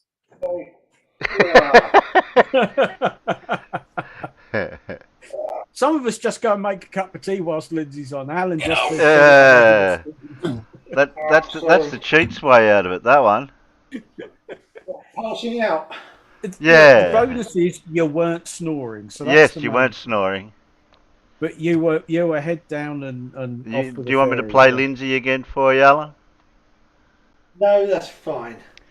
Did you know Mercury neutralizes the sun in the eclipse? That's why we get a solar eclipse. Yeah. It's Mercury neutralizes the sun. Not quite sure the mechanics of that, but No.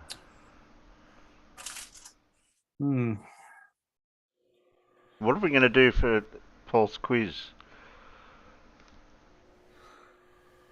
We're going to I have to. think we'll have to wait until he's back again. I mean, Yeah. Think of a substitute. I might have an old we could revisit.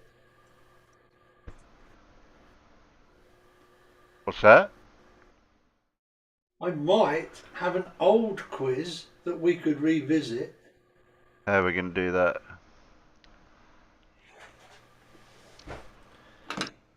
I mean, I could always play one of my older videos when Paul did quizzes a fair while back. So I just pause it for the question. That's possible. I could do that. But I'd have to go back a fair way. So you wouldn't remember it easily. Clive said replay Lindsay. I think the peanuts would revolt, Clive. Oh, replay, Lindsay. I'm out In of it. fact, he said, Clive, do you want to get banned? Vote for Clive to lose his spanner for saying that. What? Type 1 to lose the spanner. Type 1 for There you Clive go. to lose his spanner. Yeah, definitely. Dora Dora says you should pause it before the answer, not the question.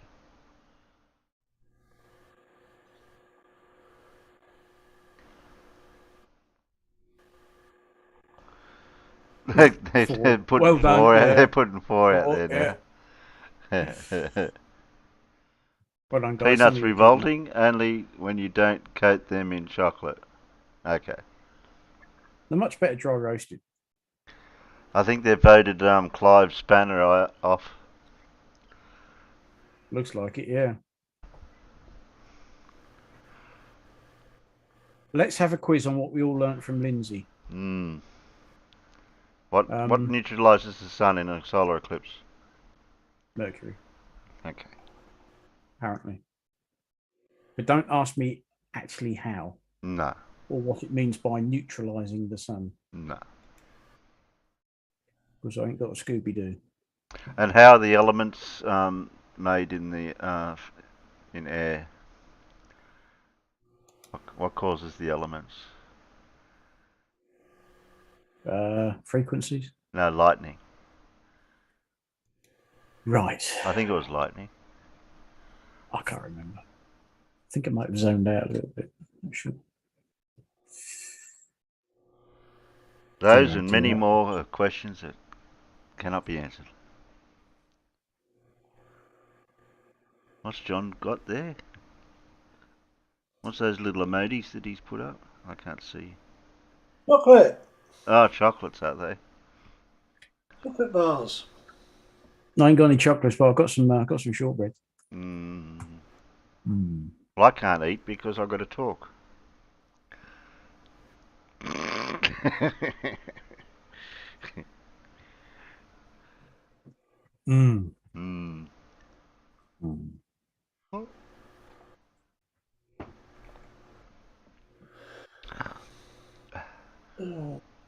Alan's busy looking for something.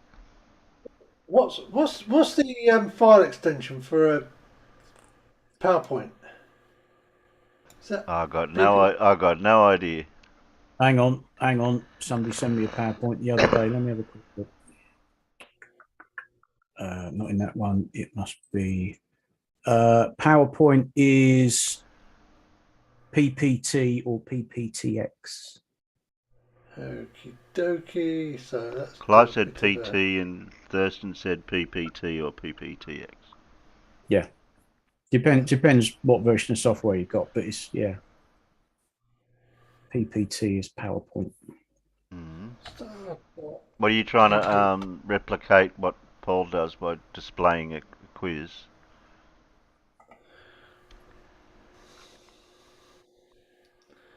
PowerPoint.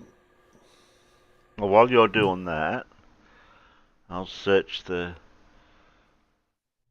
Discords or whatever for see what people have put out lately. Oh, for God's sake! That wasn't me. We've had the Simon down. We've had some Everett Andersons. I usually scroll back to my last show and then scroll back down again. I'm going to find myself somewhere here. Oh, here we go. All right. Okay, we've got Mr. Sensible debated Carl Adams last night, but utter waste of time. Okay. Ranty put out an interesting video, but that's more sort of explaining what's happened to him and in his private life, and pretty much was going on whilst he was sort of leaving the flat Earth and. I've got a Wally Dave versus Dave. Who will win, Mirth or Derv? That was priceless. Absolutely. Wes Wally has just chosen one wonderful little nugget from an hour-long Okay. murder. Basically, there's Oh. been a murder. Oh, thanks, Wally. Oh, don't play it If yet. you haven't watched it, watch the first hour or so of that stream because that's how long they were debating for, and Okay. just bought nothing except the usual straw man arguments and lies. Okay. There's a rather nice launch from SpaceX yesterday. Yes, and I actually missed that because I went on to the thing and it hadn't launched yet, and I thought, oh, I'll come back to that. That's exactly what I did. Oh, it hasn't launched yet, and then I think that's when I decided to go out, do some shopping, and try and find some diesel. And by the time I got back, it had landed. It had all done and dusted. Okay, Galaxy. Oh, it was a great launch. Yeah, I caught up on that. I've seen sort of the stage 1 landing, and that was just that was superb. That was spot on. Did they get all docked up with the ISS yet? You know what? Let me just have a look yes, they have. They're actually just emerging into the ISS now. So I clicked on the link. They're all coming out and being welcomed by the present incumbents. So yeah. So here we have an old one. It is quite an old one. Okay. And you're going to be the quizmaster, are you? I should be the quizmaster, yeah. Righty ho. Let's get the Okay. chat open and send to. Yeah, I suppose I better open the chat, hadn't I? And Well, you're not going to you give would, you're not really, going to yeah. give yourself a scientist that we got to work out. No, I don't think I'm going to do that. However, I do need to be able to see that. Mm-hmm. So let's stick that over here so I can see what the. Of course, my biggest problem is I don't actually know what the answers are myself.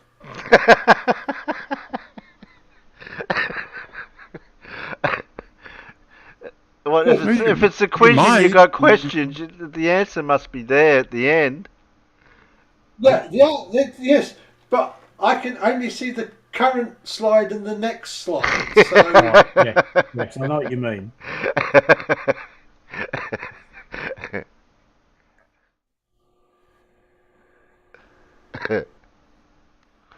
No, the answer should show for you when you get to the next to the last clue. yeah, when I get to the next to the last clue, and this is getting. So you won't know who've got it right on the first clue. Ah, I get your problem. That's the problem. You see, if Alan doesn't know what the answer actually is until the end, then we can be sitting here making guesses. We could be right, we could be wrong. We don't know. Is there any way you can stop sharing it and then you can just flip through to where the answer is and actually put that aside and then come back somehow? That way he's got the answer. Good. Something like that. I think it'll be even more fun this way. Yeah. So, should we go and have a look at? Should we have question 1? Let's give it a go. Yeah. Okay, question 1. What is 25,000 miles per hour on Earth and 5,300 miles per hour on the Moon? Escape velocity. Man, no, I'm sorry.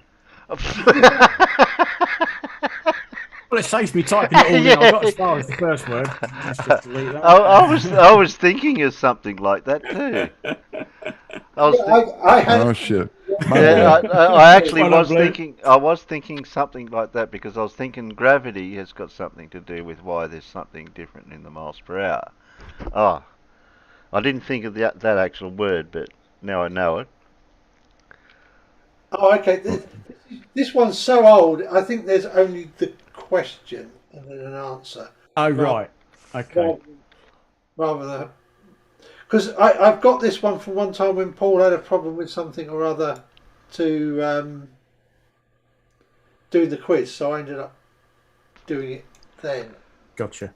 So Yes, Carl, That's as far as I got as well, Carl. Yeah. So we can Right. type these to you, Alan, in the internal chat. You're going to be able to see that. You can type. Yeah, I can see the internal chat. I Uh, can see uh, the. and I got that one right. You got that one right, thanks to. Well, actually, I got as far as Escape Vel.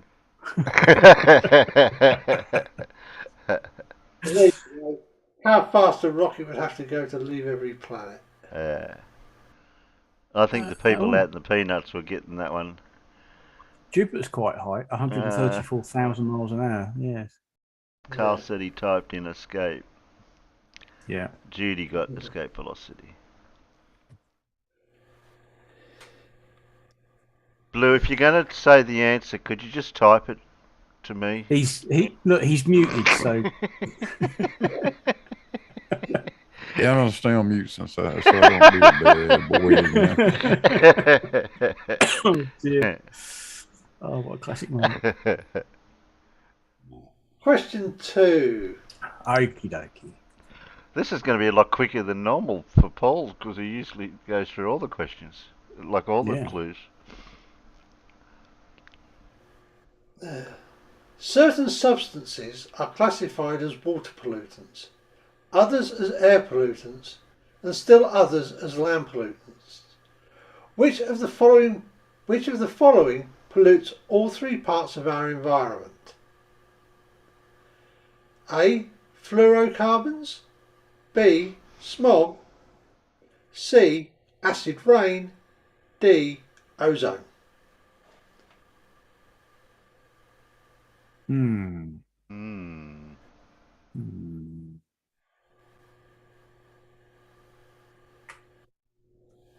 I'm going to go with.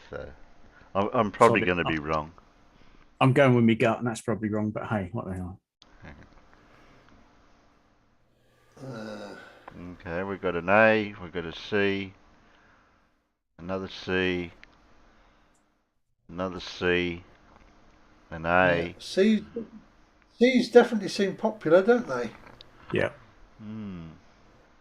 Spooky Bedhead, you can't lose all of them. A, B, C, C, or D. D. Well, yeah, you're right. But Yeah. which one of them is it? Yeah, which one is it, Spook? That's called cheating. It's covering all your bases. Hmm. All of the above, in fact. Yeah, right.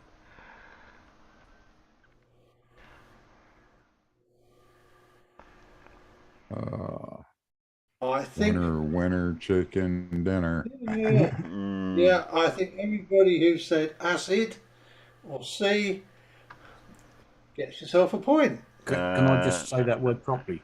I Acid. think Thurston was first. Yes. And Spooky Bed Hair. By default.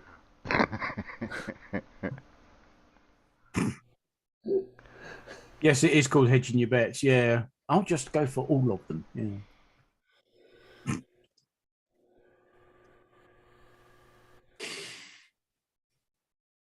Yeah, Spook said, I said C. Yeah, you Yeah. did. And A, and B, and D. And Oh, I'm surprised you didn't say 4 as well, to be honest. Mm. And the slide is slightly wrong. SO2 and H2O do not form H2SO4. They form H2SO3. Oh. But Yeah, well. there is some SO3 being emitted too, which does form H2SO4.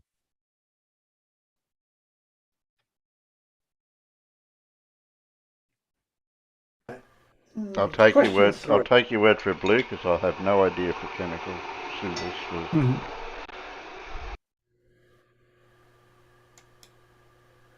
Okay. The visual aurora consists of luminous arcs, rays, or bands in the night sky, usually confined to high latitudes and located in the A. Troposphere, B. Stratosphere, C. ozonosphere, or D, ionosphere? I think I might know that one. It's a guess, but I'm thinking it's that letter. I'm thinking it's that one. I think Terry might be right. Ha! I'm not sure. You want to help, Farmer? I don't know. I think Farmer's right too. Yeah, yeah. Maybe another winner chicken dinner for Big Blue. Actually, it might well be chicken for dinner tonight because I'm going to make some curry. Yeah, Uh, how people. Yeah.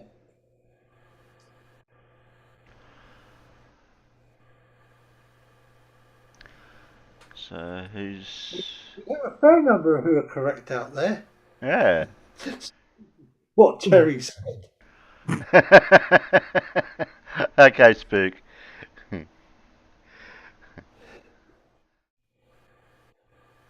Yeah. Clive Wells got it, and so did quite a few others. Carl Edwards and Vim Frondel and John Rapp and Dora, because she trusts Clive. Yeah, the answer is D, the ionosphere. And I forgot am to. I correct in saying something to do with the ions in the atmosphere that create that excite something in the atmosphere that cause the auroras? Mm.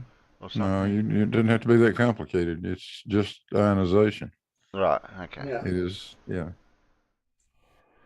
That glow you see is or ionized molecules of gas. Mm. They've either given up or accepted an additional electron. And yeah, that's how we get photons. Grim Fondle, something to do with cat irons. I Cat much irons, prefer, cat irons, dog irons, whatever it takes. Yeah. I actually much prefer Oh, my deep fried onion. Oh God, Oh, I can't say it now. who was that bloke that said that the wrong way? That was What? on MP2. Cations. Cation, that's it. Cations, yeah, the cations. It's the Cations. Yeah. Can't remember the Cations. chap's name, but oh god, that was a moment. Yeah. I mean, you can't blame somebody for not knowing how to pronounce a word like that when if all you've done is if all you've ever done is read it. Yes. But when somebody says no, it's pronounced cations, and you go and you carry on, you double down on it. Yes. That, Not only do you double down on how to say the word, but you also double down on the fact that you just made up what you think it is. yes. Even when you've had it explained to you, it's no, that's what it is. No, you're wrong. You're just making shit up. Because surely it's easy to say, I'm sorry, I don't know what that is. There's nothing wrong with that. If you don't know what it is, you don't know what it is. Do you expect a fluffer to say that? Well, it'd be nice, wouldn't it? Yeah. Oh, thank you, Trey Hutchinson. Yeah. Okay. As one goes across a period in the periodic table, the ionization energy generally increases for one of the following reasons. Is it because of the increasing atomic radius, melting point, nuclear charge, or density?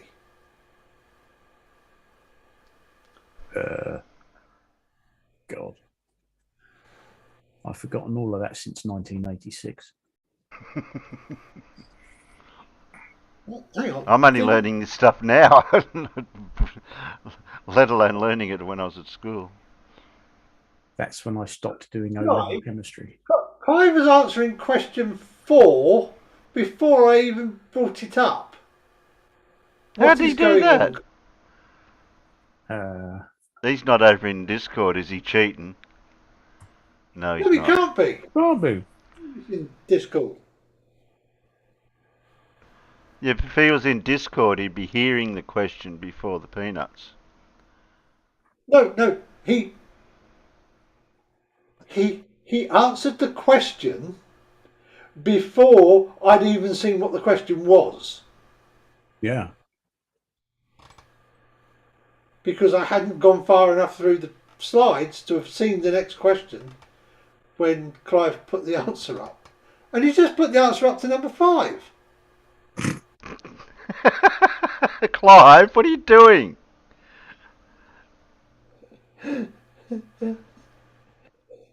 I think there's some shenanigans going on here. I think there's some shenanigans. It's on the screen way before I ask it. But you're only seeing the screen. You're not seeing. You should only be seeing the screen with the. I think somebody's on a wind up. Unless Clive's been downloading all the quizzes and he's running the quiz himself, looking at the next one along. Oh, they're going to 6 now. You buggers. You're ruining the quiz.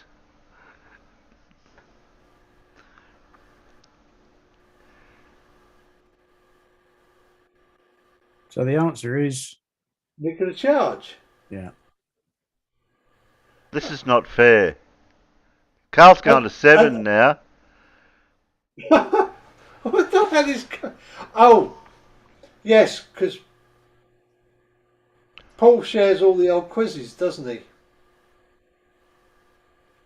But the links to them. Well, let's see what question 5 is then, and let's see if one of the possible answers is Agar. It is. There you go. Oh well, Name- that was a nice try. Let's do something else, shall we? Name the gelatin-like substance which is prepared from various species of red algae growing in Asiatic. You know what I'm waters. going to do? How many more questions we got? Well, this Roughly. is slide 61, so Right, I'm going to time out everybody that gives a answer to a question.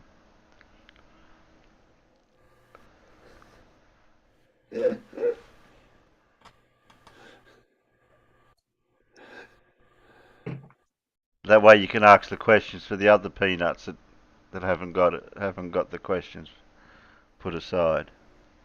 Oh, that's what I like to see. I joined the Facebook group yesterday, Milton Keynes Fuel Board. And it's basically to keep people up to date, anybody in the Milton Keynes area, as to where there's petrol and diesel. And I've just seen a flurry of posts on my Facebook. Why Stevie Just fuel diesel at Tesco in Kingston. Fuel tanker at Morrison's now. Yay. What's Stevie B asking if I'm okay?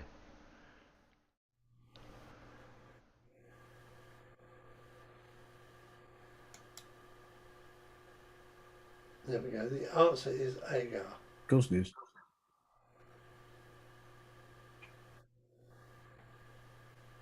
Can we answer the question after it's asked? Yes, Spook. That is the way it's meant to be. But somebody already knows what the questions are and therefore what the answers are. And they're ruining it for everybody else. Yeah. So the next question is: what mechanical and electronic device has a name derived from a Czechoslovakian word meaning work or compulsory service? I don't know Czechoslovakian words.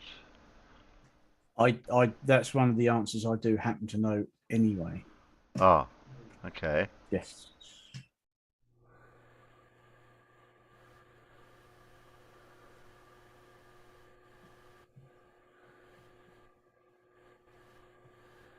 Yep, lots and lots of right answers outside. Yep. As long as nobody scrolls up back. Oh, John said, shame we can't time them out. Well, you could. Well, I'll take this. They did at least wait until the question was asked. Yeah. I should have done that. Yeah, I should have just took their spanners off them. The one at...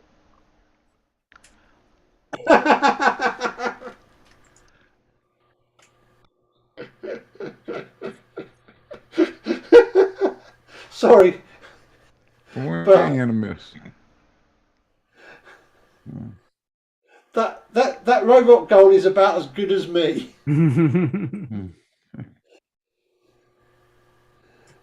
Just Didn't fall think in front of the ball. Well, I'd try and fall in front of the ball, but I'd probably still let it go under me because, you know. Oh, that reminds me of homework I've got to do for TT Guy for his channel over in So, Discord. no.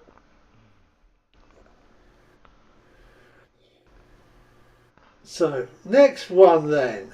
Question 7. What is the name of the phenomenon that causes an accumulation of heat in the lower atmosphere because of the absorption of long-wave radiation from the Earth's surface? Phenomenon causes accumulation of heat. Good grief, I can't spell. That would have been a rather strange answer.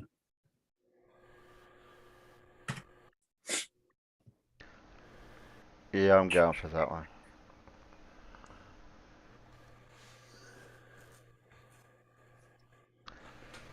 Since it's consensus out there, I may as well just go. I would have just gone for the consensus.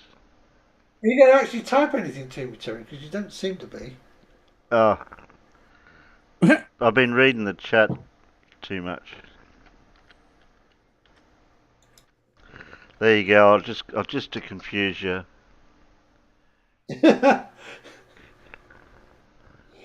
Right.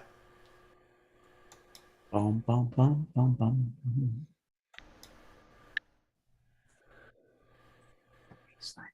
What's that?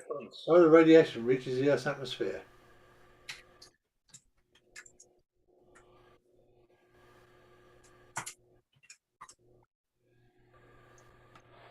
Heat the Earth up. And if anyone types the next answer in before it's read, gets their spanner taken off them.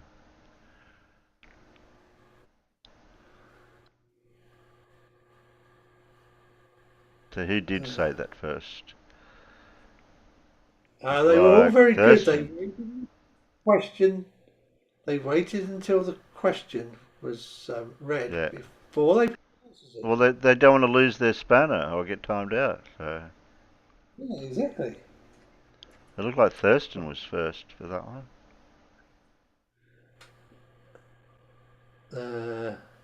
Yes, Thurston was first. Right. Answer: the greenhouse effect. Yes. Well, Dora said number 8 is perspective. Perspective.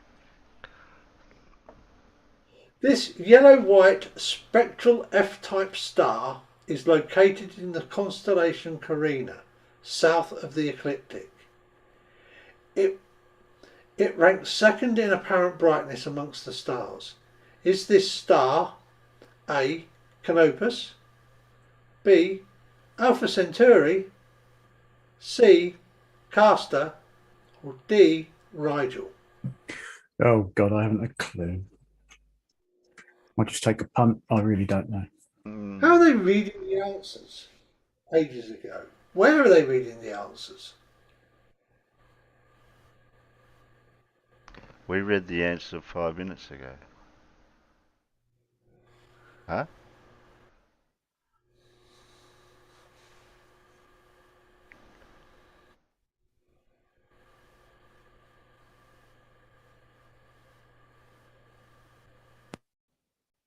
I'm tossed up between those two. So where? Come on, guys. Where are you seeing the answers? Because this is confusing the heck out of me. Yeah, me too.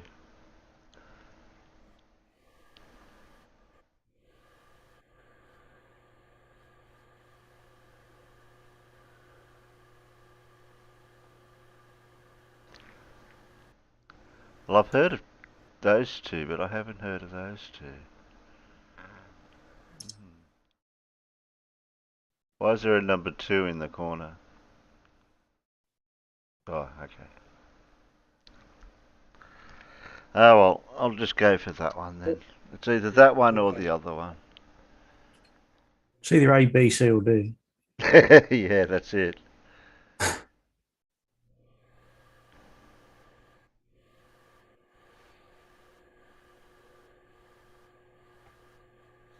Oh wow. I'm guessing it wasn't my choice. Then.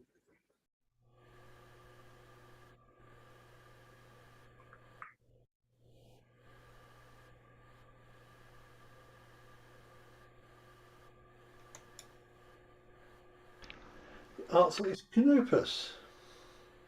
Carl said I can see next week's stream. Do us a Okay. favour then, mate. Whilst you're looking ahead in the future like that, tell us what the Euro lottery numbers are. Yeah, Yeah. I could do with being a multi-millionaire. That'd be nice. yeah, and you'd be able to afford to buy some diesel. Yeah, just.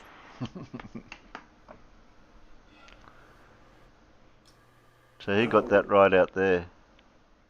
Uh, What was the answer? I've got it. A. A Canopus. No, I didn't get A. I think that might have been Clive Wells. I think it was. I think he was first. yeah. I think actually it's hard. Yeah, we're kind of. They've all got the questions. So I mean, you know. Yes. Oh look, they've started again. Oh no, I did actually put the question up, didn't I? You did. Yeah, the shared link. Am I right? So Yeah. Paul's been sharing the link for it, and Somebody remembered what it was.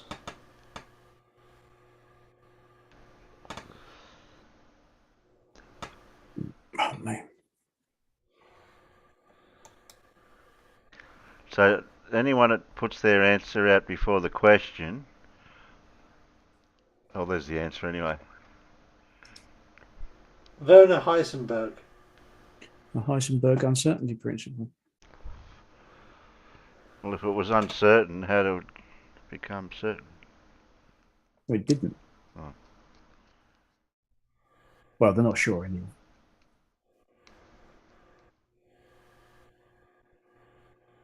So yeah, you can precisely determine the momentum, or you can kind of know where it is, but you can't do both.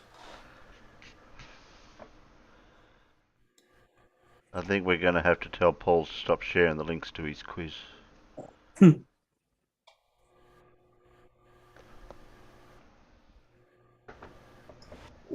Bugger. Oh.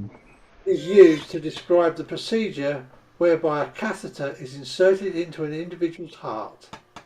A radio-opaque medium is injected and X-ray images are made. This procedure is used to locate where arteries are blocked and the degree to which the blockage has developed. I can't remember what that one is. Yeah, that's right, John Rapp. It is. It's Yeah, Fleetwood the term's Mac. called Fleetwood Mac. Yeah, I've got to go in for a Fleetwood Mac.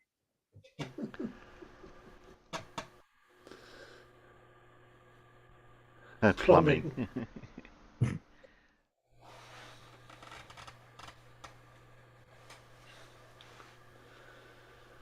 Well, I suppose you could use it for testing plumbing, but you know. Yeah.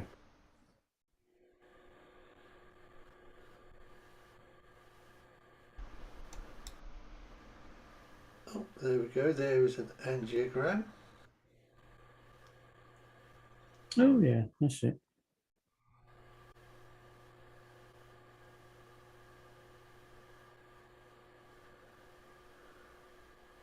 Oh, well done, Mr. Hawkins.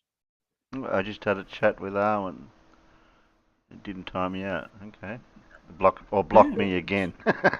Yeah. Irish stew, the radiator flush. Yeah.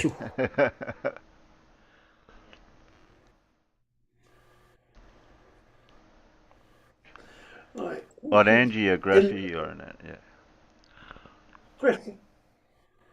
Question. What is the name of the temperature and pressure conditions at which water can be in the solid, liquid and gas phases simultaneously. God, what is that bloody word? Name of the temperature and pressure condition. Yeah, it's got. Yeah, it's got. Oh, It's got a certain name. it has.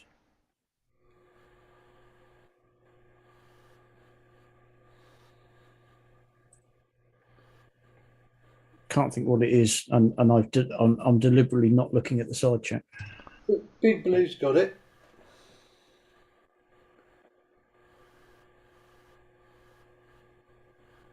I can't remember.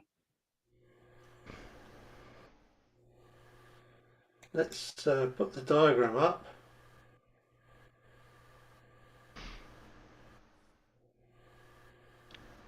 Diagram of H2O and CO2. We've got a couple of good answers in the side chat. Oh, we'll let TT in. Yep. Now let me. Yes, it is indeed the triple point. Oh, of course it is. Ah, okay. Yes, it is that obvious. Yeah. I think I'm too busy looking at reports of where diesel's now available. I think I might be able to fill up tomorrow. Okay. There's lots of reports coming in on my Facebook page. It's like, oh, there's diesel here, there's diesel there. And I'm thinking, right, how far away is that? Or shall I just... I think I might still go for a recce in the morning first because I don't know how much diesel I actually got left. So, John, I like John Rapp's answer. Relative state disequilibrium. Oh, don't you... Oh, no. Don't you dare. But you haven't What? got a truck depot anywhere around where trucks use diesel and you can get it from them? Not that anybody that I know is there, no. I think supplies are getting back out there again from the looks of it, so hopefully tomorrow everything might have calmed down a little bit. Okay. Number 12. Mm-hmm. Which physical phenomenon or principle is most often applied in the search for petroleum reservoirs? We're just talking about that. Gravitational attraction, magnetic field distortions, natural radioactive decay of minerals, acoustic wave transmission and reflection. I reckon it's that one. Before you go any further. What? To the answer. PhD Tony knows about this, doesn't he? Mm-hmm. Yeah. Exactly. That's where I think I might have learnt it from. Yeah. I mean, I know PhD Tony uses A, but I think we're actually looking for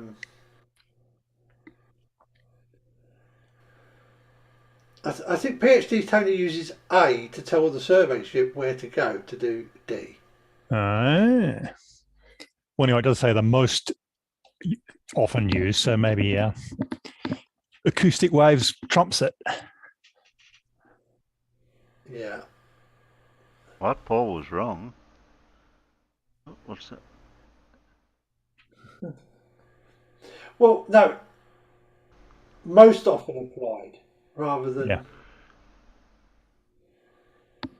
Yes, you can. Yes, PhD Tony uses gravity and the gravitational stuff, and I'm sure that is really good for telling the survey ships where to go and do this, because you wouldn't necessarily. It's all wrong. I just use Google.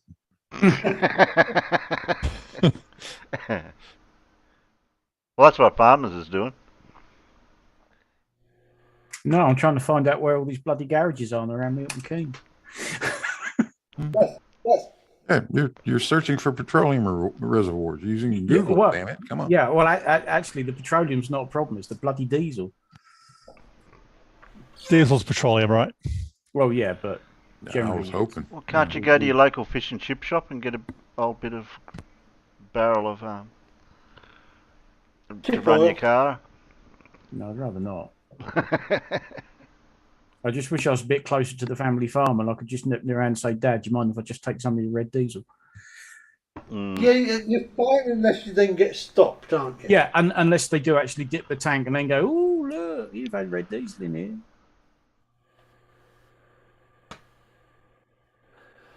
Okay. Next, Dora 13. said, I find petroleum reservoirs at the local gas station. Yeah. I didn't yesterday. No, that's the problem. Okay, 13. Name the northern latitude constellation that is easily recognised by five bright stars forming an irregular W. Some observers seeing not only a W but also a chair. Well, hang on. Isn't Yeah. this the Aussie perspective? Yes, yes, channel? Alan.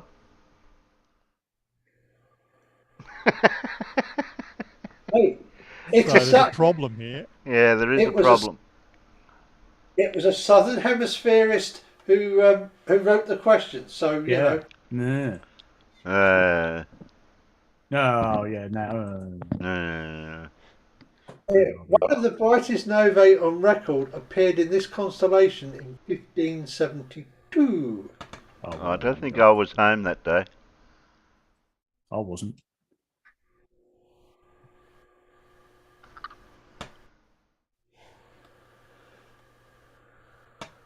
Where's your avatar gone, TT? Yeah, that's weird, isn't it? I don't Looking think I did anything different. northeast all month after sunset. Were you not logged into Zoom first? Oh, I guess maybe not. That'll do it. But that does it, right? Yes. If you haven't got the Zoom app sort of open first on your PC or something, then yeah, if you log in, you just get your name. Oh, I can see a thing that says sign in now here. Yes, right. Yeah. Rather a subtle clue, but you know. There you go. That is one of the easiest for us northern hemisphere people. That is one of the easier of the constellations to spot. Is it? I think so. Yeah, I can make it I'm bigger. outside looking at the night skies because I'm waiting for the ISS to come over. Yeah, I mean that and the Big Dipper pointing to Polaris. Oh yeah, I know the plough, but then I know where north is anyway when I go out in the back garden. So yeah, we got the plough, and I think that's the next easiest constellation to spot. How high do you have to be to see these constellations and the figures that people have seen them? What sort of drugs do you need to have been on? Well, it's above Perseus, so it is fairly high in the sky. Who's Perseus is some sort of Greek god or something, is he? Yeah. It's all Greek to me. Ka-ching. Rim shot. Looking northwest all month after sunset.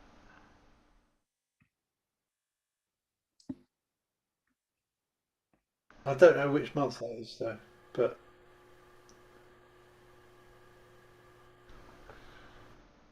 Perseus slayed the Kraken and possibly Medusa. Yes, I think you might be right on that, Perseus.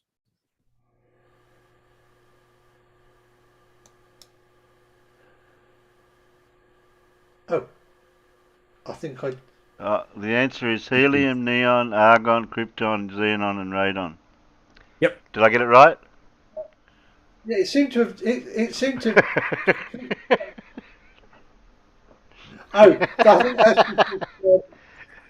I think that's because slide 14 and this is slide 15. So there is no question slide. Ah, okay. Oh well. Did I get it? Did I get it right? You want me to type the answers in just in case? No, it's fine. Okay. Right. Let's go for question 5. Oh, name any 5 of the 6 noble gases. But the answer is in there as well. Yeah. Okay, let's go for the next one then. Which of the following joints is formed by the articulation of the tibia, the malleus of the fibula, and the convex surface of the talus? Is it the ankle, the knee, the elbow, or the wrist? Tibia and fibia. Yeah, but you got to remember. Yeah. When I was 14, I managed to get myself a double fracture of the tibia. Mm. I think. Have I got it the right way round? Well, the knee bone's connected to the. Yeah, I was thigh just bone. thinking the same thing. Well, it's one of two, and I was just trying to think which way. Well, the femur's on one end. So. TT singing the song, and I was just thinking of it, and then I was going to sing. I think that might give it away. Yeah, I got it the right way round then. Yeah, Mm. it was either the ankle or the knee. You didn't finish singing the song, TT. Yeah, be thankful. Oh, yeah, I'm getting confused. But it's the femur is the other one, right? Yeah. Tibula and fibula are together there in the lower leg. Oh, yeah. That's right. The femur's the one that's in the thigh. Yeah, Yeah, okay.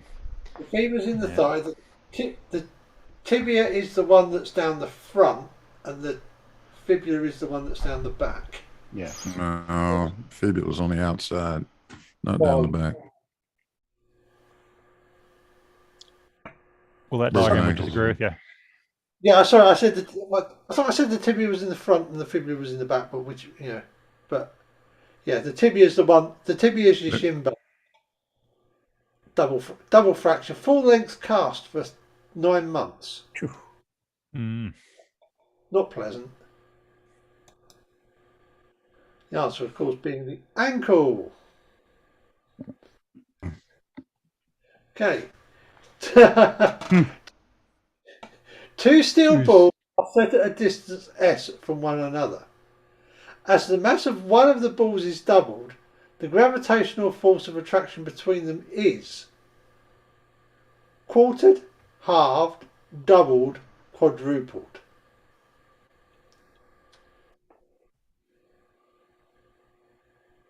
Mm. Whose steel Wait a balls minute. are we talking about? Oh, wow, I wonder. These might be blues. Blue as balls I steel. read it upside down.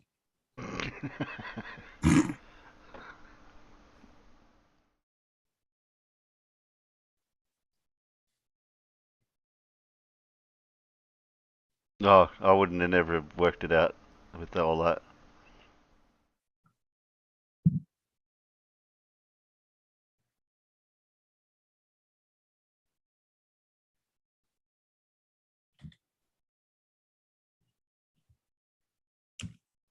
That only works if M1 and M2 have no mass.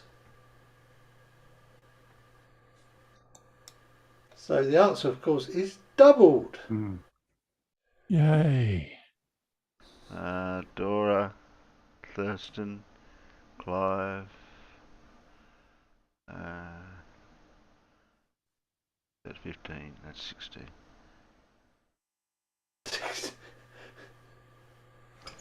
Oh, yes. Well, Clive put 16 double. Yeah.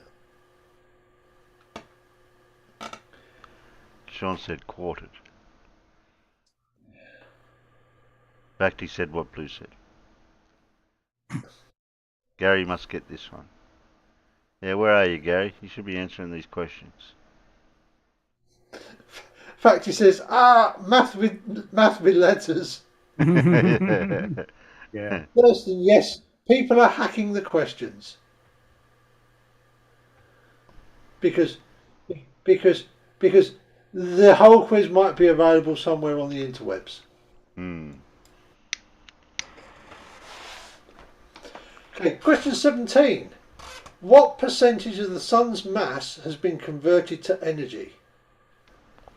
50%, 1%, 2%, or 0.001%? Oh.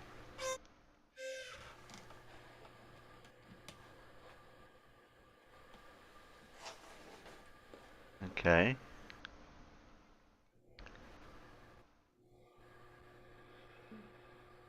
Oh, they're doing a film about Operation Mincemeat. Yes, they are. I wonder if they get it right or just screw it up. Another movie about Operation Mincemeat. Yes, well, okay, another, yes. What's Operation Mincemeat? Operation Mincemeat was a very clever ruse that was actually thought up by partially by Ian Fleming. They wanted to get duff information to the Germans, and what they basically did was they created an identity around this dead person, and I think he was actually a dead Welshman, and they created an entire identity and backstory to him, and dressed him up as an officer in the Royal Marines, I think it was, with a briefcase attached to his wrist via, a chain. And they got all sorts of fake maps and documents inside it.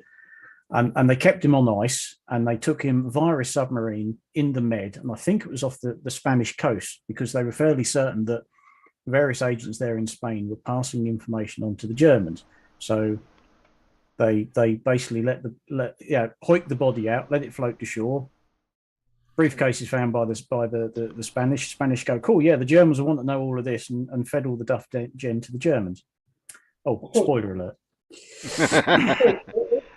It also helped. British intelligence agent Garbo was the German head of espionage in Spain. Yes, but it was not wholly, but pretty much thought up by Ian Fleming, who obviously invented James Bond. And they went to an incredible amount of trouble to make an entire backstory for this basically non-existent character. They even gave him a real fiance. Yes.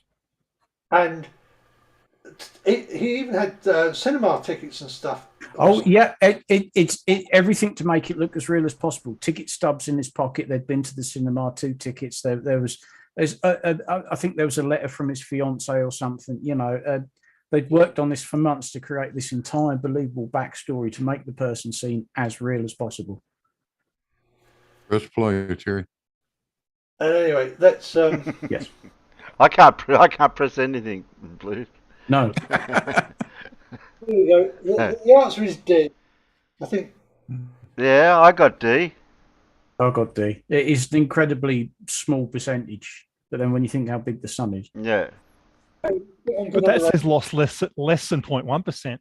0.001% is a lot less. Yeah. So, ooh, yeah.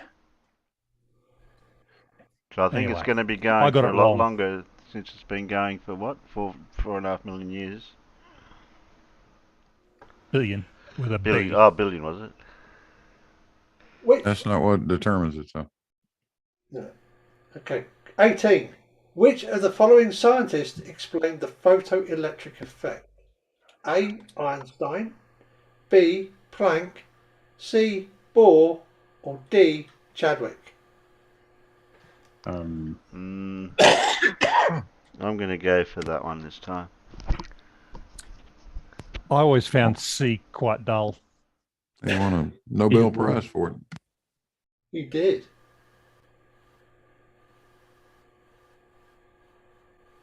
The only Nobel Prize he won. Yeah. Which considering all of the stuff he discovered, is surprising, isn't it? Yeah. Irish Lord Lucan. Lord Lucan.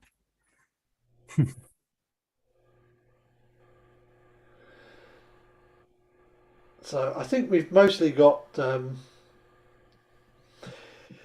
think most people seem to have picked A.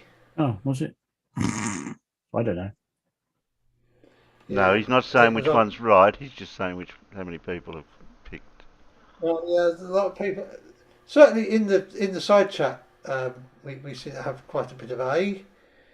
Big Blue got A, but yeah. I don't know. What about me?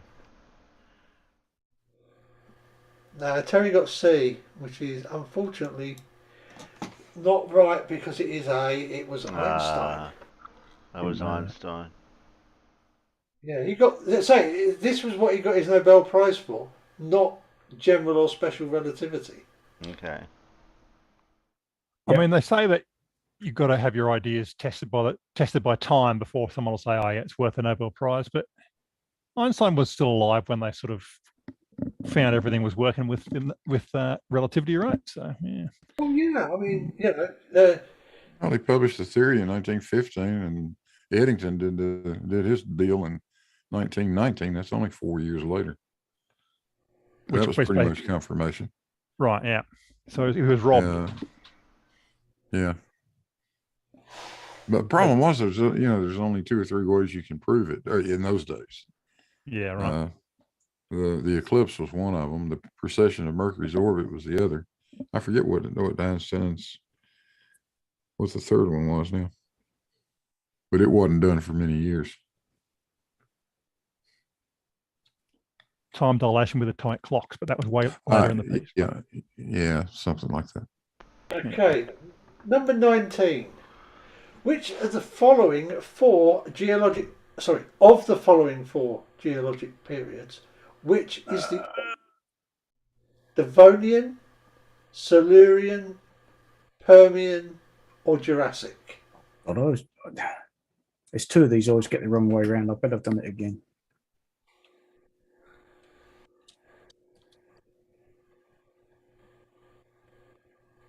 Know which of them is the newest. Yeah. And just work your way backwards from that one. Yeah, but there's 2 I always get the wrong way around. I always have trouble remembering them. But how do they get named, these things? I wonder. I can't remember. I looked at that ages ago. I can't. Like, is Devonian named after a region in Great Britain? Yeah, What, Devon. Devon? Yeah, it's named after Devon. Is it? Right. Yeah. Yes. No, Thurston, it's not Dalecian. Cornwellian, Breatharian. Well, I'll put up the picture, which I think is going to be a bit of a giveaway on this one. Mm-hmm.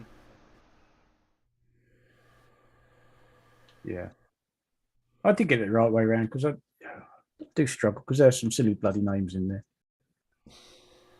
Yeah, you got it right. I do remember the Precambrian explosion. Yeah, unfortunately, the blue failed on this one. So it's a B, is it? Yeah, Yes, it's Silurian. All right. Missed by 1. Yeah. Did I get it right again? Silurian, Devonian, Permian, Triassic, Jurassic. It's funny because when you watch Jurassic Park, most of the dinosaurs in the Jurassic Park aren't from the Jurassic period. Yeah, but you're not to know that. No, well, I guess it sounded better than Cretaceous Park. But why? What do you mean, why? Why is Cretaceous Park doesn't sound good? It just doesn't have the same ring to it as Jurassic Park. Just not That's only quite. because you're just used to Jurassic Park. No, it is the way these words sit together. It's just snappier,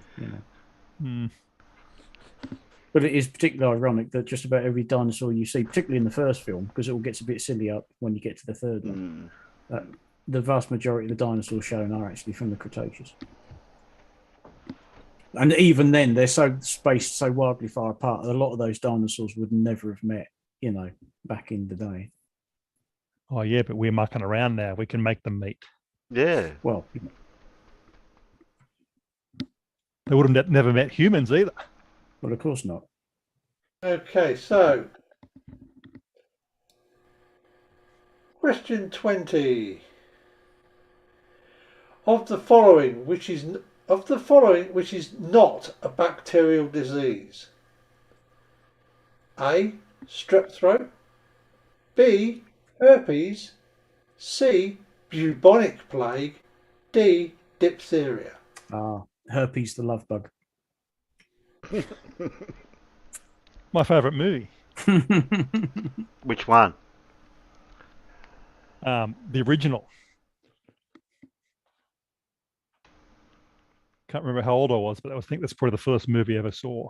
And it was at a drive-in. Very exciting film. Now that's something we don't really have over here, is it? Driving's not. No, not really. It never took on. It Oh, probably got okay. something to do with the climate. Although they did set up a drive-in cinema at the Norfolk Showground for the last couple of years. Oh right. Well, you know, COVID. Yeah, that's true. Yeah. Stay in Yeah, your car. I And, think the last one at Well, Basil up in Sydney. I don't know if that. I think that finished up there. That one. John Rapp, the viral one. yeah. I think the first film I saw at the cinema was Jungle Book. Grandmother took us. So I don't they're see all Herbie on the list. stuff. Oh,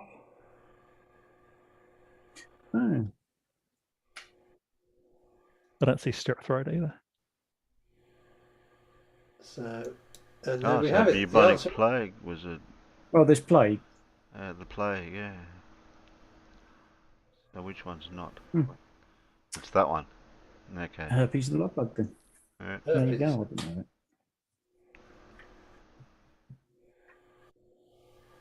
Oh, well, I got that one wrong. Herpes simplex virus. Herpes number was I thought, that five. was, I think John Rapp. I thought that was a See, I'm font. not going by the answers that the people have already got the answers, so it's hard to pick now which person's got it right. Herbie was number 45, wasn't he? Not 47. Can't remember. Didn't like them.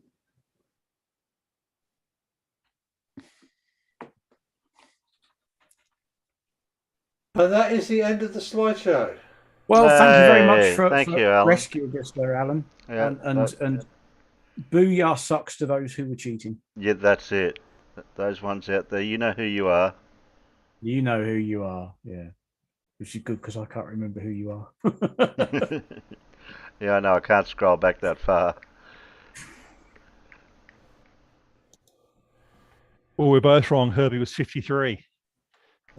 Oh, you I knew wanted to there know was a what fo- number Herbie was? Yeah, 53. Oh, See, John no. Rapp got that. oh, excuse me. So I just came into the chat to tell the Heisenberg joke. Okay. So, yeah, Werner Heisenberg was pulled over by the police, and the police said, "Do you know how fast you were going, sir?" And Heisenberg says, "No, but I know exactly where I am."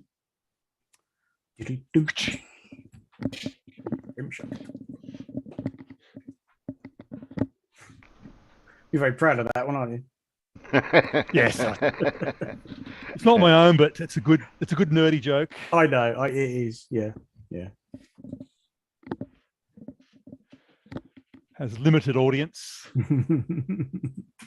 And I didn't muck up your post over in Discord when you posted Bob Nadal owned by Iru Lagundusi. What Wow. was that one? I've got too many shilled videos in Shill Your Shit, and You let me shield. You Yeah. shilled me, did you? All right, good. Well, I'll have to put it in Shill Your Shit. That way, when you upload a video, it'll automatically go into Shill Your Shit. Oh, is that what works? All right. Yeah. Oh, that's what happens. Yeah. You post a video somewhere else and it goes to shill, right? Yeah. It shills in Shill Your Shit. So if you look in Shill Your Shit, all those videos were uploaded and that goes straight onto here automatically. But I have got a couple of ones that I could replace.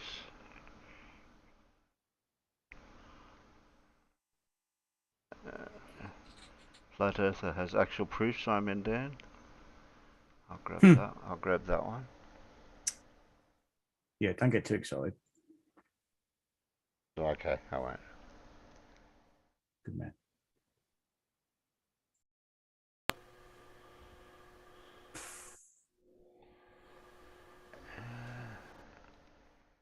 So I've got the Where's Wally one. So who won the quiz? Well, it's debatable. I won't keep in track. Won't me. John No. Rapp says he got 20. 20 out of how many questions are there? There was 20 questions, yeah. All right.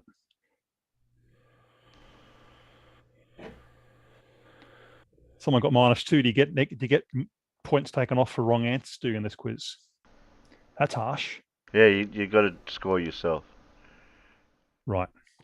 It's got you. Yeah, unless you cheated. I got 20 I just because I thought cheated off Clive. Yes, John. At least Yeah, you're there's probably admitting lots of you ways to cheated. cheat. At least he admitted he cheated.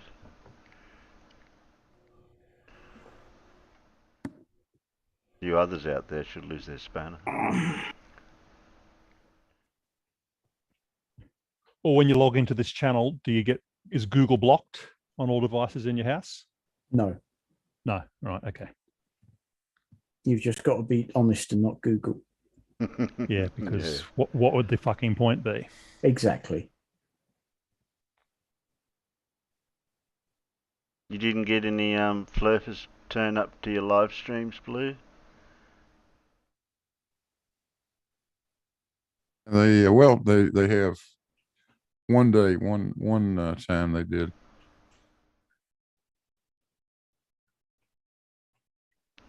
Who needs flat earthers when we've got John Watson?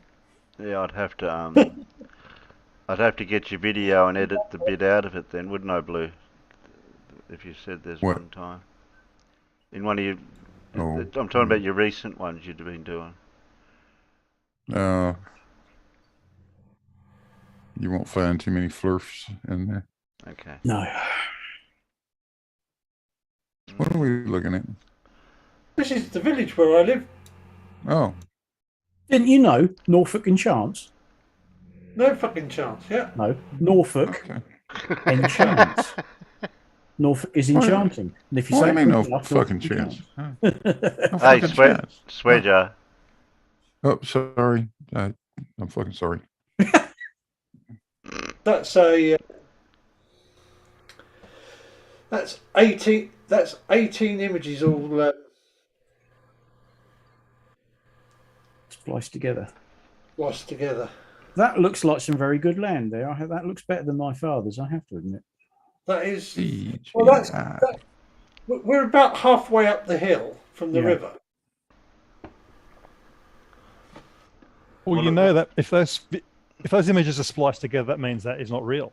You know that, See, right? Yeah, that's CGI. No, it's still real. I don't know why it didn't use a few more of the images. What 'cause, what do we usually have in paddocks like that over here, TT? What might you grow on a paddock like that? That's not a paddock. I was just waiting for them to complain about me saying paddock. 'Cause Oh, right. they don't call them paddocks over there. Well, it's not a paddock. That's not a paddock. It's not. Paddock It's is not a something paddock because it's not grass. Yeah. That's a field. That's where are we? What start of April? I think I that's think wheat these or guys barley. got a few roos loose in the top paddock. I think. Yeah. Mm.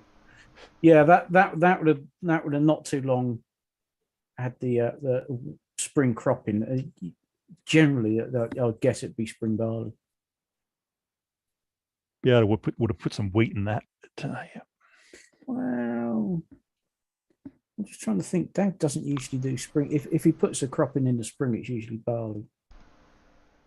I think that just grows a bit quicker than the wheat does. Well, that's definitely it's one or the other. You just see from the little green shoots you have got there. But that looks a nice bit of land. Dad's is all full of bloody chalk. It's all awful crappy stuff. And John I Ricketts. mean, there's a big old dip there just in front of you, but it's still well draining. Oh yeah. That's the road runs along the contour at about 8 meters above sea level, and it's about halfway up the hill. Yeah, well, Norfolk's not well known for its hills, is I it? was just going to say, what hill? Do you remember that film? Alan gets vertigo every time he goes down the shops to go over that bridge over the river. Do you remember that film with the dragons in called Reign of Fire I do. with Matthew Oddly. McConaughey and matey boy Christian Bale?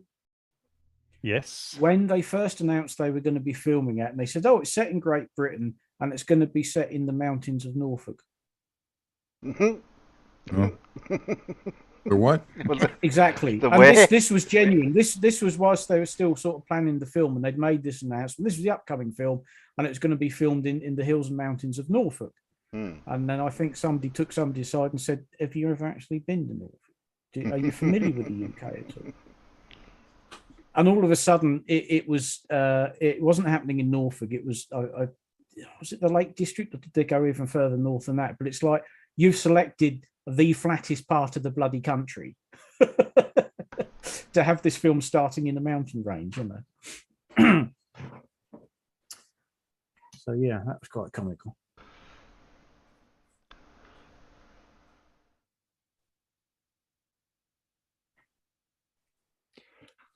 And what are we seeing here?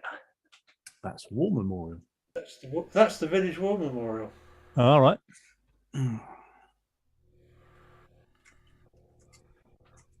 don't see many crosses on Australian war memorials, I don't think.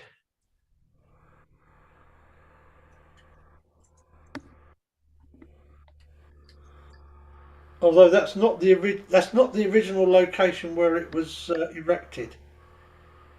'Cause that was erected nearer to the centre of the village, but when the post office and when the Methodist chapel stopped being such, they ended up moving it down to the church.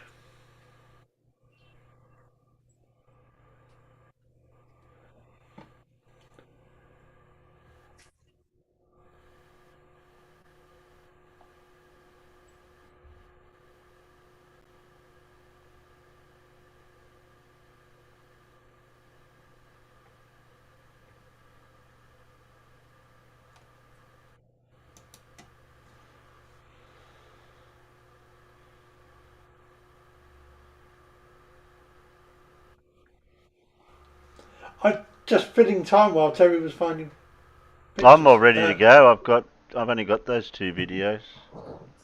Oh, okay. I'll stop the share and you can press play then. While you were doing that, I was only just having a look to see if there was anything else out there that's worth looking at. So there's some gravestones that look completely blank on them. Yeah, well, that's because I'm looking at the backs of them. Right. Okay. Because I was just going to make some comment about how everyone's mortality, and even after 100 years, your gravestones are even people have forgotten you that much.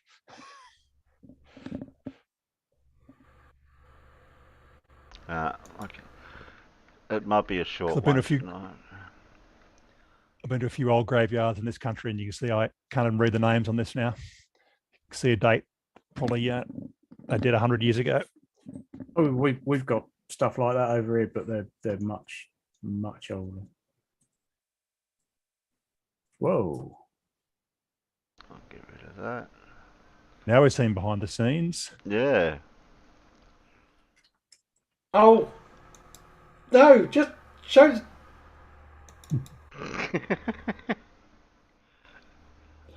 Bugger off! Why did you? There we go. And you're back. What?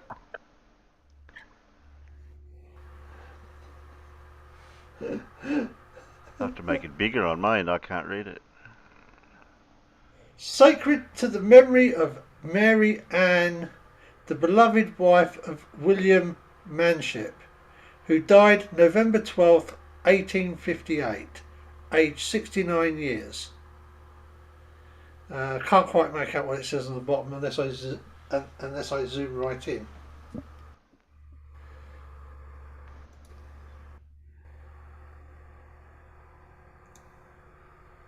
Oh, there we go. I just found the article about Reign of Fire. and I still can't quite make that out. So I apologise. A sudden. I'm not. I Sudden was- I was change. nearly reading that. A sudden change. To Something meant. Content. Not content. It's TENT.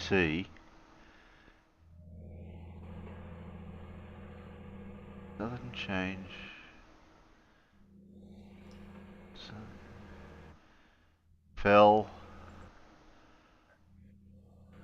Something. Not table. Ooh, excuse me. To. Something friends. he's dead. Time to bid my friends farewell.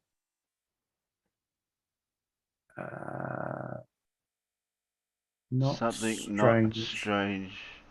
Death happens. Don't know. Something was. God. Death happens unto. God, they chose an awful bloody font to carve it, didn't they? Yeah, you Yeah, get the shadow. You got at least it's got a little bit of shadowing to help, but Yeah. it's the shadowing Yeah. that helps you read it. At least it's not wingdings. This is true. Yes. Yeah. I'd take problem- Comic Sans over Wingdings. Bloody hell. Fairly shallow depth of field, and the tombstone is leaning significantly towards you, and I focused on the top of it because Oh, okay. it seemed to be the So the focus is up here where we've got the the big writing. Yeah. And I'm sure you can tell from looking at the picture, the stone is leaning towards you quite. Yeah. Here lies Edmund Blackadder, and he's bloody annoyed.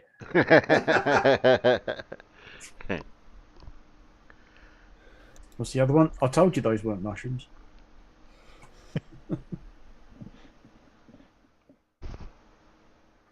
Yes, they are all on the.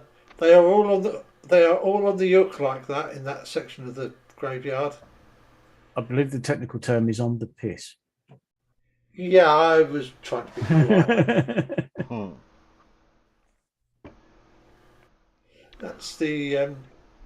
That's the western side between the church and the lane. So, literally right next to the path you walk up from the lane to enter the church. So I'm guessing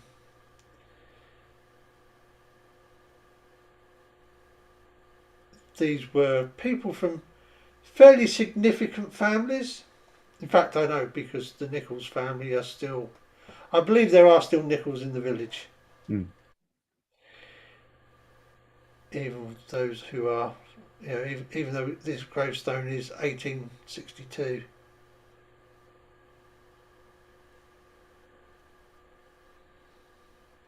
Yeah, if you're paying by the letter, that chick had a bit of an essay at the bottom. So yeah, it's obviously loaded.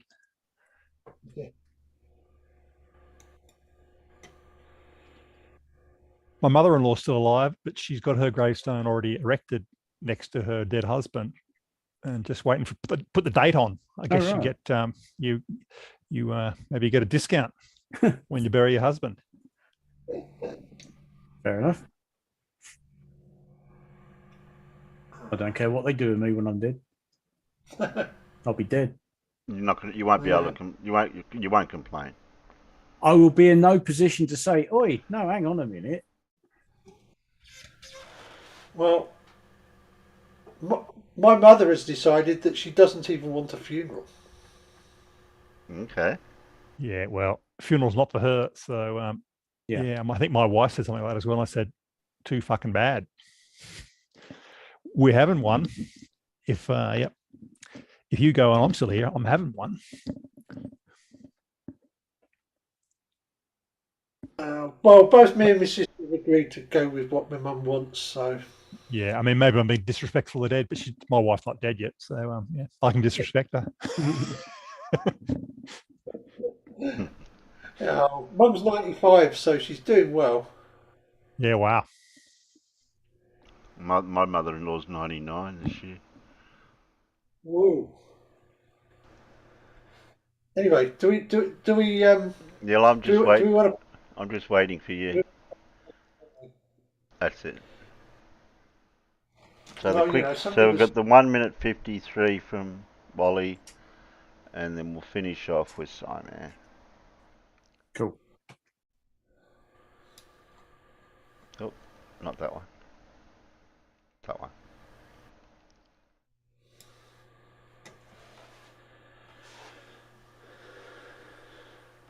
Grab that.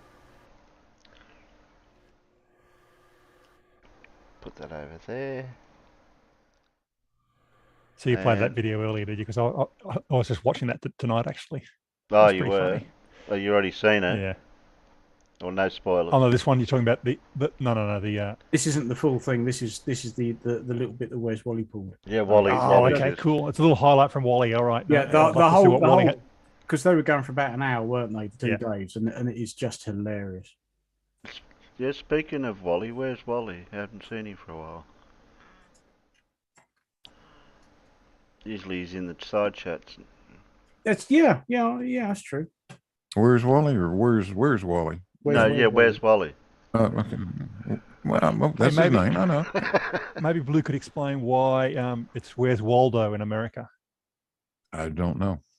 No, I don't know either. It's been a mystery to me. I went to the US. You could buy this book, but it's not Where's Wally. It's Where's Waldo.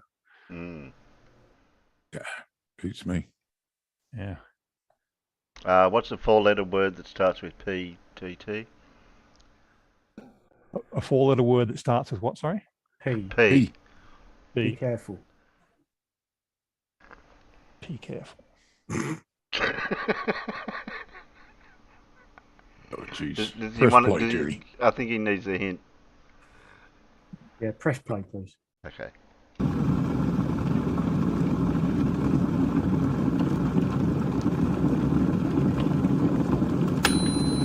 G'day everybody, Where's Wally here? Well, I've just been watching the Professor Dave versus Dearth debate, and this little section here just brought a little bit of a smile to my face. So Dearth was just having a moment of personal incredulity where he couldn't get his mind wrapped around the fact that the Earth orbits the Sun, and well, Dave had the perfect analogy for him.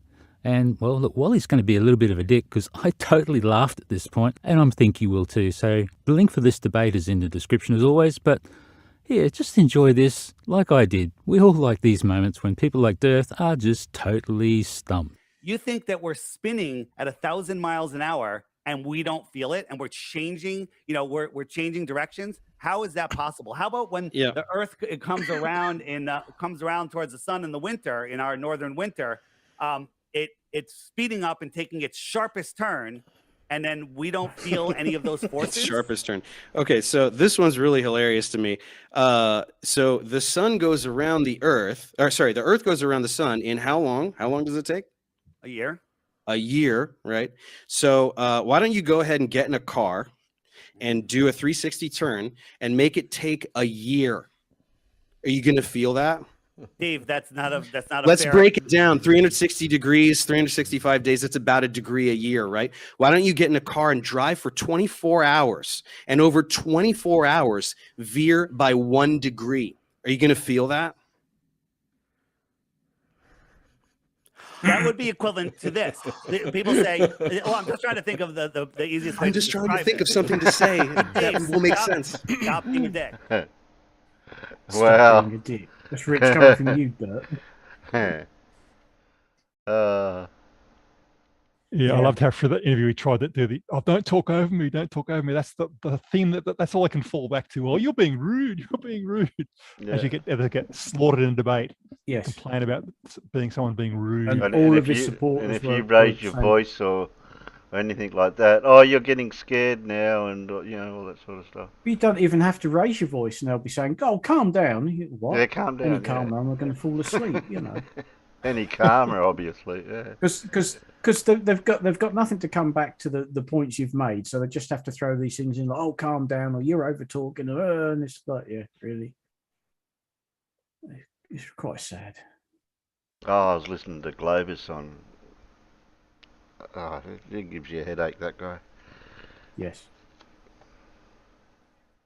I So man, can't Dan's looking sexy in that shot. Oh yeah.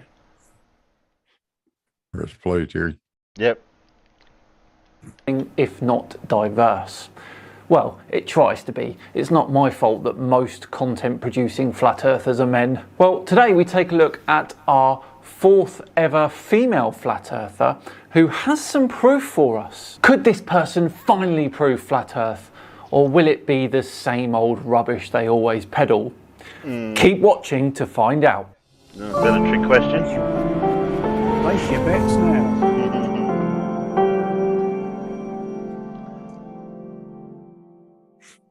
Hello all and welcome along to another episode of Flat Earth Friday with me, Simon Dan. Thank you very much for joining me. Before we begin today, a huge thanks to the sponsors of today's Flat Earth Friday, Klima. Klima is an app that allows you to reduce climate action. Skip that bit. Let's make this world a greener place together. Right, back to today's video. We're watching a video from a lady called Nicole Cote, who is sharing with us an old book which apparently has flat earth proofs in. Strap yourselves in, people, because I don't think you will have ever seen such nonsense published before.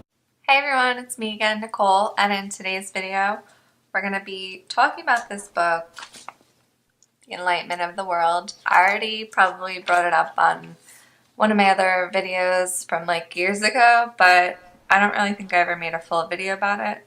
So of course I'll link it in the description, and I'm also going to show it during this video. So this book was originally published in 1910. Now that's 112 years ago. So bear in mind that we have discovered quite a lot since then. There's 3 chapters in the book. The first chapter is about the water. It's called About the Water. Second chapter about the land. And third chapter about the sun, moon, and stars.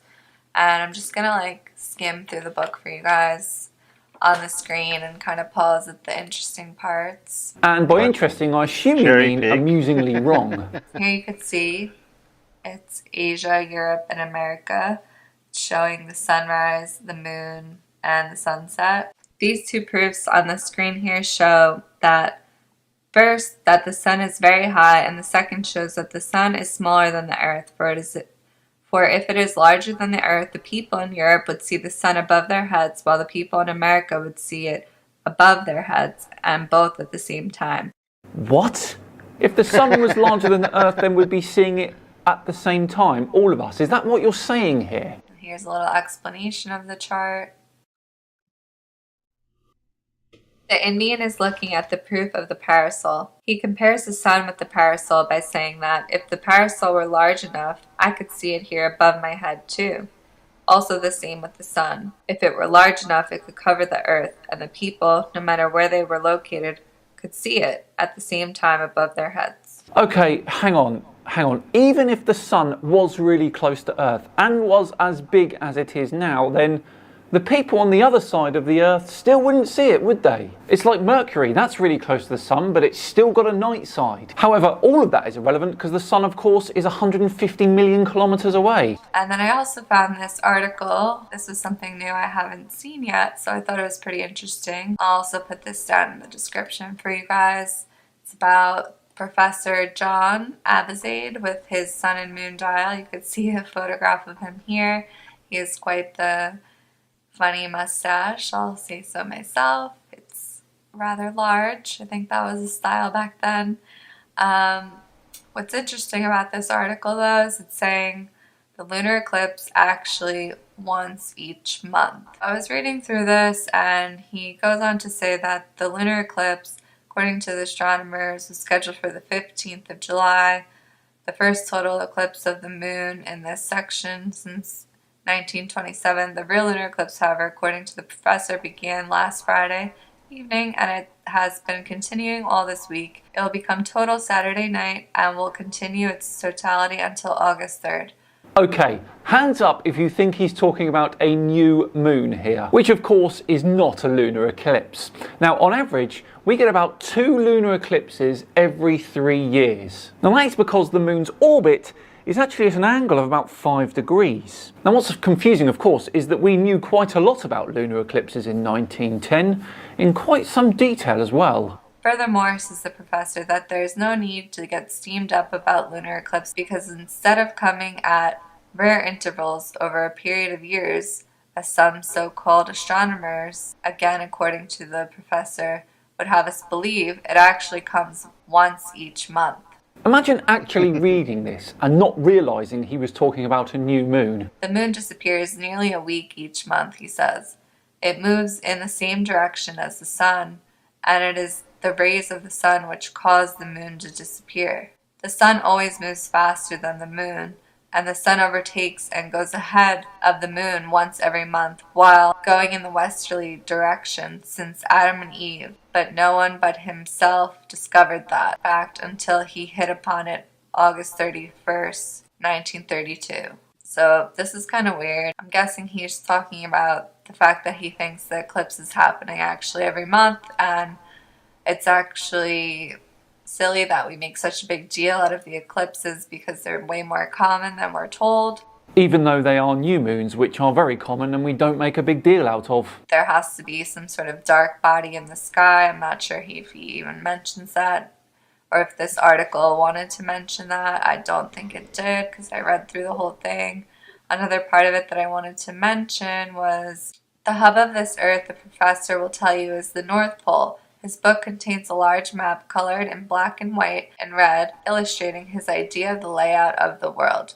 It is divided into 5 zones, moving outwards in ever-expanding circles until it reaches the last zone, the South Circle. Here the book says it is dark and icy, and no one can ever cross the circle because it is the edge of the Earth and is dangerous to life. Even though multiple people have crossed Antarctica and come through the other side since then. A lot of flat Earth talk was going on in Boston, Massachusetts. All these people read this manuscript, and a lot of the people could not disprove it. They were very open to this information, and it wasn't something that was completely shut down as it is in today's world. I feel like the programming has gotten so much heavier. We are just shown the globe at such a young age, and it's really plastered into our minds that we are spinning in space. It's just ridiculous when there's no proof of this whatsoever.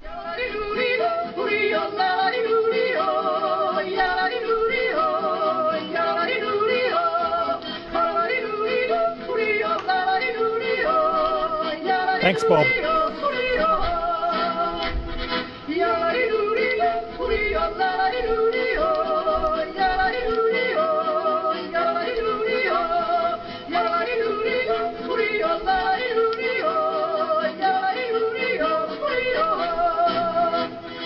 Definitely check out the testimonials in the back. I'm going to read you one of my favorite reading.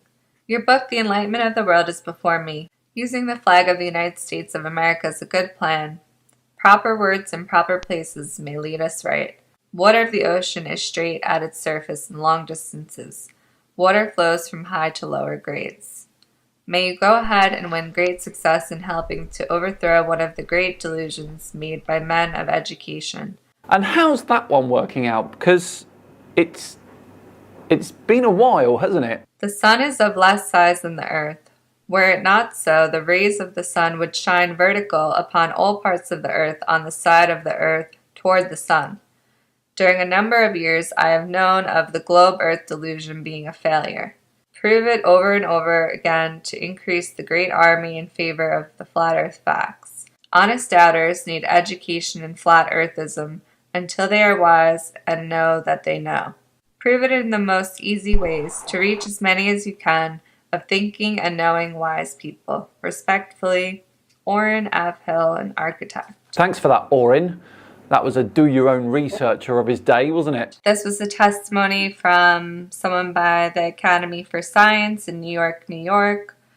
Dear Mr. John G. Abzad, dear sir, I have heard so much about your book, I decided to procure a copy and found it full of interesting reading. The subject is a good one, and with the aid of your book, it makes wonderfully plain. It is true that everything above the earth moves, the clouds, the sun, etc., and that the earth is motionless. I am distributing your copy among my friends and hoping for good results. Wishing you every success. I remain yours truly, William J. Hutchinson. Now, I searched for a William J. Hutchinson of the Academy of Science of New York, and I couldn't find him. Now, I may not have looked hard enough, but I'm just saying. So definitely go check out, I'll stop crimpling papers. So yeah, definitely go check out the book below, read the whole thing, and share it with your friends, just like people were doing over 100 years ago. Believe it or not, this is proof that people were sharing the flat earth with people they knew, sharing it around the world, trying to enlighten the world, just as we're still trying to do now. I know, right? I mean, look how far you flat earthers have come. It's not great, is it? Here's a quick peek at how it's faring against NASA. Oh dear. It's quite crazy. I'll admit it. I never thought I would be here doing this, but here we are. I found out I was lied to, and the least thing I could do is try to help everyone else realize the same thing, because it's bullshit. Now, I feel a bit sorry for Nicole here because she has genuinely been conned into believing this, and I want to help her. So, Nicole, if you're watching or someone watching knows Nicole, please do let her know and get in touch. Right, there we go, another Flat Earth Friday, all done and dusted. Thank you so much for watching. In the end, it turned out to be the same old nonsense that we're used to. What a surprise. If you enjoyed it today, then please do consider subscribing to the channel. We're getting really close to 500,000 subscribers now. And of course, if you really enjoyed it, then hit that like button as well. And if you really enjoyed it, then please do consider sharing. Just enough time to once again thank Klima for sponsoring today. Remember, click the link in the description and use my code SciManDan10C to get the 10 extra trees planted in your name and take climate action now. I have been Simon Dan. Have yourselves a great weekend, and I'll see you all on Tuesday for Pastor Greg Locke. See you then.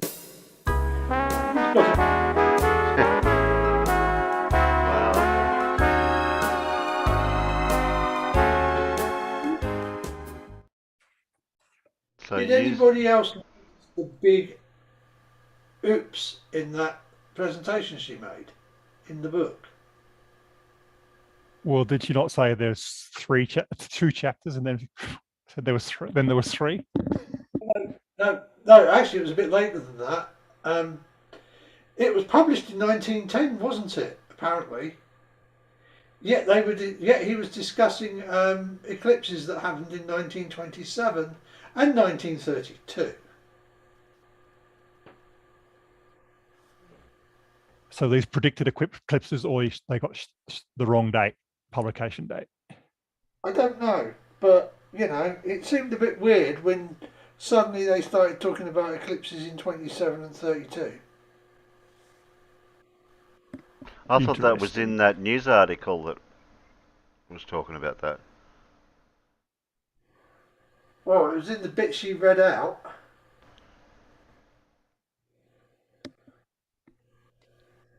Yes, well, anyway, the take-home message is there was morons back 100 years ago as well. Yeah. And I think it was interesting. Gem Panda's done a bit of research on the newspapers of the time when what's his name was around, when Rowbotham was around, and he says that there was letters to the editor with words to the effect of, "I can't believe it's 1850 for God's sake, and people still think the Earth's flat." Yeah. I thought So not 1820 something. But yeah, I still get where you're coming from. Yeah, I mean, not only was the bullshit the same, the reaction was the same as well. But the incredulity that people could be so stupid. The big advantage, no internet, so you know your village idiot tended to stay in the village. Yeah. But the flat earthers' argument is they knew this back then, not what we know now. That back then they say, "Oh yeah, we knew it was flat back then." Yeah. Which doesn't make sense. Argument from antiquity. Yeah. Mm. Excuse me. Well, if you haven't got anything else for us, we can just ad lib for a few minutes and we can I was going finish to say, off. I think we got insight into why she was doing it as well. Oh, I didn't realize I'd be doing this back, but she's getting lots of, validation from people. She's become relevant in her own mind. They talk themselves into it just because somebody agrees with them in their little circle of conspirators. Oh, you're onto something there. Yeah. You on something or you're onto something? Yeah. It's more like it. You're on something. I'll get rid of that. Oh, that's just a couple of videos for tonight. We're about half an hour short of 4 hours, so I think we'll probably wind it up there. It's getting late for us Aussies over here. I just realised something I need. So I need to spam in the side chat. Oh, Yes. okay. You can spam something in the side chat. Spam. There it goes. You're spamming something. Right, we'll do another one. Okay. There we go. I'll open it up. Just so Live people in don't forget. Of course, 20 hours. Set reminder.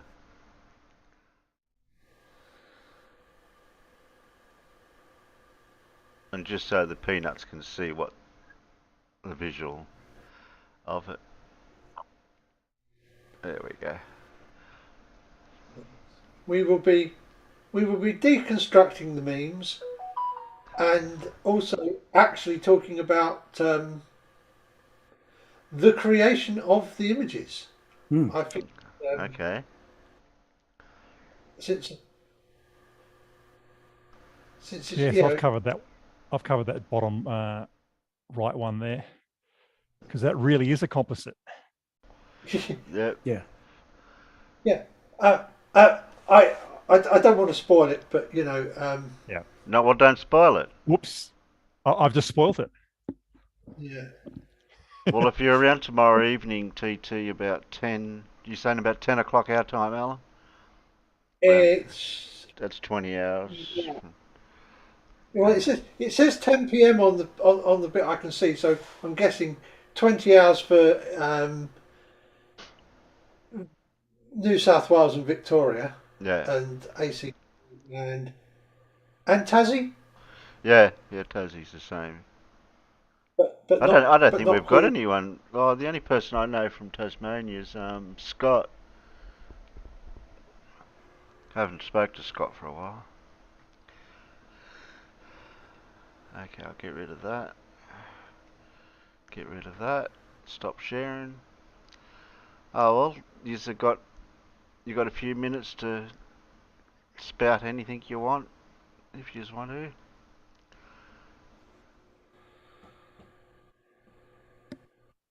Anything you've done, did, going to do. I'm going to go to bed. Yeah, that's what I'd be in the same mindset too. I'm gonna go and cook some curry up. That's 4 meals taken care of. Yeah. I think I should be having sausage and chips and maybe some bacon and egg with it as well for tea tonight. Sausage, chips, nice. bacon and egg. Okay. Yeah. Well, you could do the bacon. You might as well fry the eggs as well. I've got the large eggs from the local chicken farm, the ones that are double yolkers that are dirt cheap because you can't sell them at Tesco's. That's right, yeah. Oh. Tesco's won't sell double yolkers because they don't fit in the machine or something. They won't sell double yolkers. Well, they only sell size 1 Class A eggs, and these are definitely not size 1. All right, they're too big. Yeah. They're too big. Yeah. I've got a tray of 20. At the farmer's market, I've got a tray of 25 for £4. Now he's got to use them. So now I've got to eat the damn things. Yeah, they're nice. They are nice eggs. Unfortunately, because of bird flu restrictions, they are no longer free range. Yeah. Oh, okay. Well, they're not allowed to let them out because of the bird flu. Mm. So if you can't let them out, you can't technically call them free range because they're not. No. No, they're now legally barn eggs because yeah, it's not the farm's fault. Yeah, they would be free range if Well, it's a step better than battery farmed chickens. Oh, They're in yeah. a barn. So, yeah. That was my first ever job when I was still at school on a Saturday morning working at a local factory chicken farm. It's the second worst job I've ever had.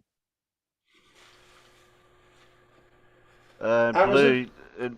Yeah, Amazon, of course, Amazon. Amazon. Because that yeah. only lasted the Saturday morning of the chickens.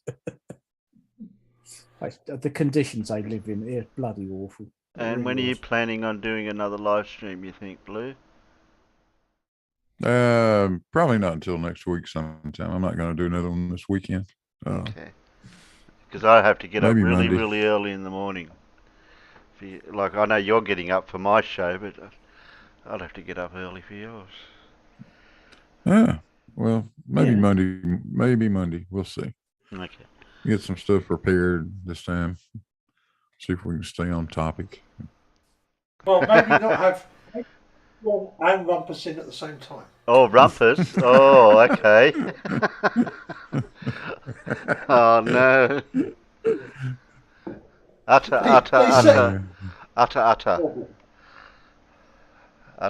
Yeah. I haven't heard from Rumpus for a while. Last time he spoke to me about something. I'm expecting a call or a message from him soon.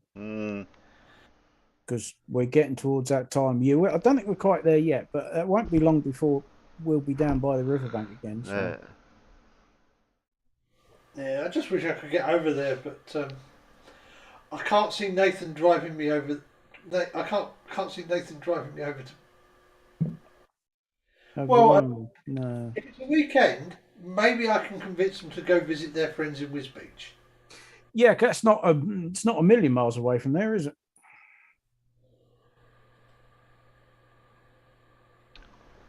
That'd work, wouldn't it? Yeah. Yeah, well, I mean, say it's down to Rumpus, and most of it is down to our poxy weather. You know, just waiting for it to be a bit more stable. We're still having 4 seasons in one day at the moment, so. Oh. Aren't we?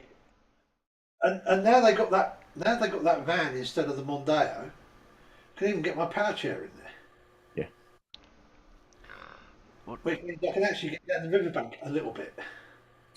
Yeah, well, you like I said, you could, if you set off from Welney and go down the right hand side, and that's where all the dog walkers go. You can either go along the top of the riverbank because that's nice and flat and level, or there is actually like an access road lower down because there's actually 2 rivers there, and there's an access road or track between the 2. And during the summer when everything's dry, I don't think you'd have any trouble at all. No, I mean technically the chair only does hard surfaces, but it's hard enough for that. You just got to make sure not to go too far because you don't get back. Because this is the NASA Shield picnic, is it? You're organising? Well, unfortunately, we don't want it gate crashed by a certain group of individuals, but I think that's rather inevitable. Because we need half that bridge to settle the gear up, and if they get there first, they'll be, oh, we're here first. Because they're like that. And it was advised to Rumpus that don't actually do it live. Do it all and record it and then show it later. And he says, no, I want live interaction. Oh, well, so be it then. You're going to get it. You're going to get it. Exactly. Is this you don't try to do a Bedford level or something or other, are you? Yeah. Okay. It's not exactly the same stretch that he did it, but it is Welney is the bridge. And we've been out there quite a bit during last summer, setting these things up with Rumpus, trying to get everything in place and ready. We didn't quite get to do it last year.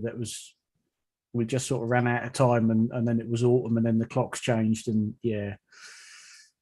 So sometime in the next, I think we sort of looked at May or June or something. Yeah. I wonder how far I can get away from the roads. in my power chair. So you can get quite stretched down there, I'll tell you. Oh, is that a muntjac? It's a row. Oh yeah. Yeah, I saw a muntjac the other day on the side of the road. He looked quite happy.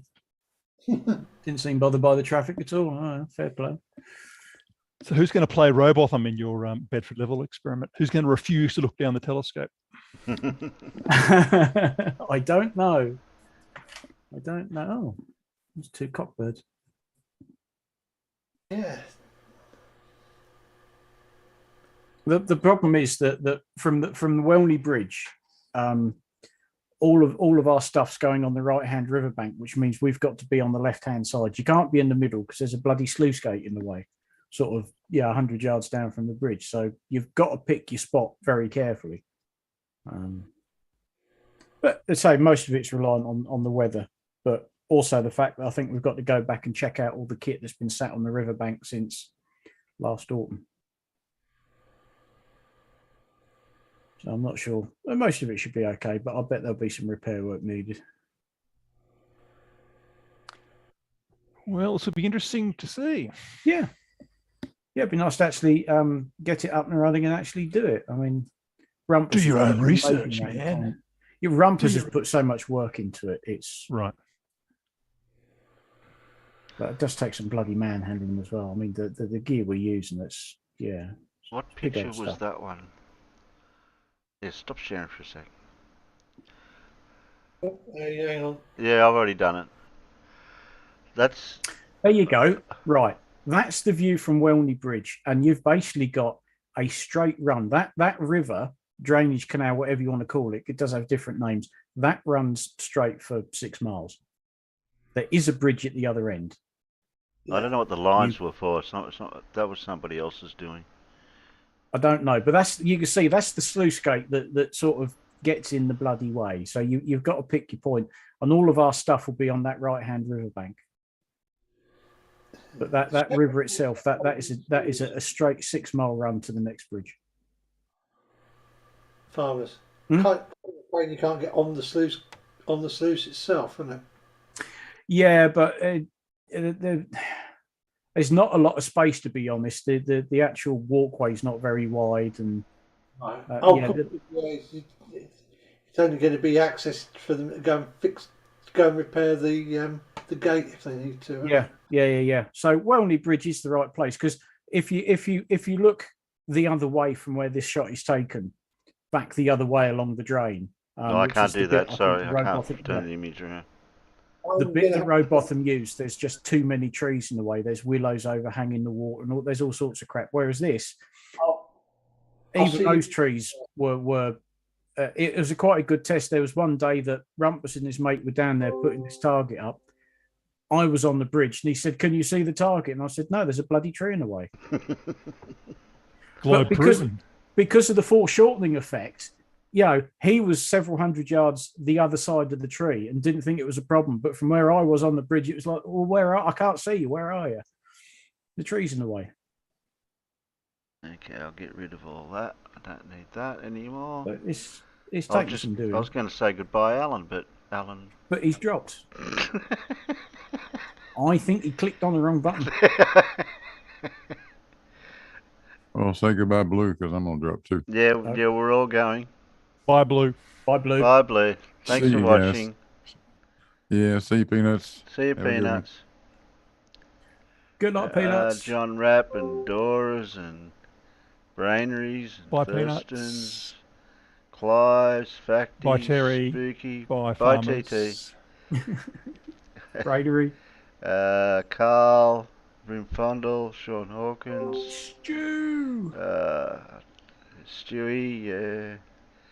Facty. JMC Laugh. I can't work out how to pronounce that name. Who else have we got? Did I say Dora? Say Dora. Judy. TT guy. We know who that is. Spooky. I can't go any further. Yeah, Spooky. That was it. I couldn't go up any further. Did I get everyone? Yeah, bye, Dora. Oh, And if we didn't get anybody we missed, you as well. yeah, and it's only just you and me, Farmer, so see you next time. Okay, bye.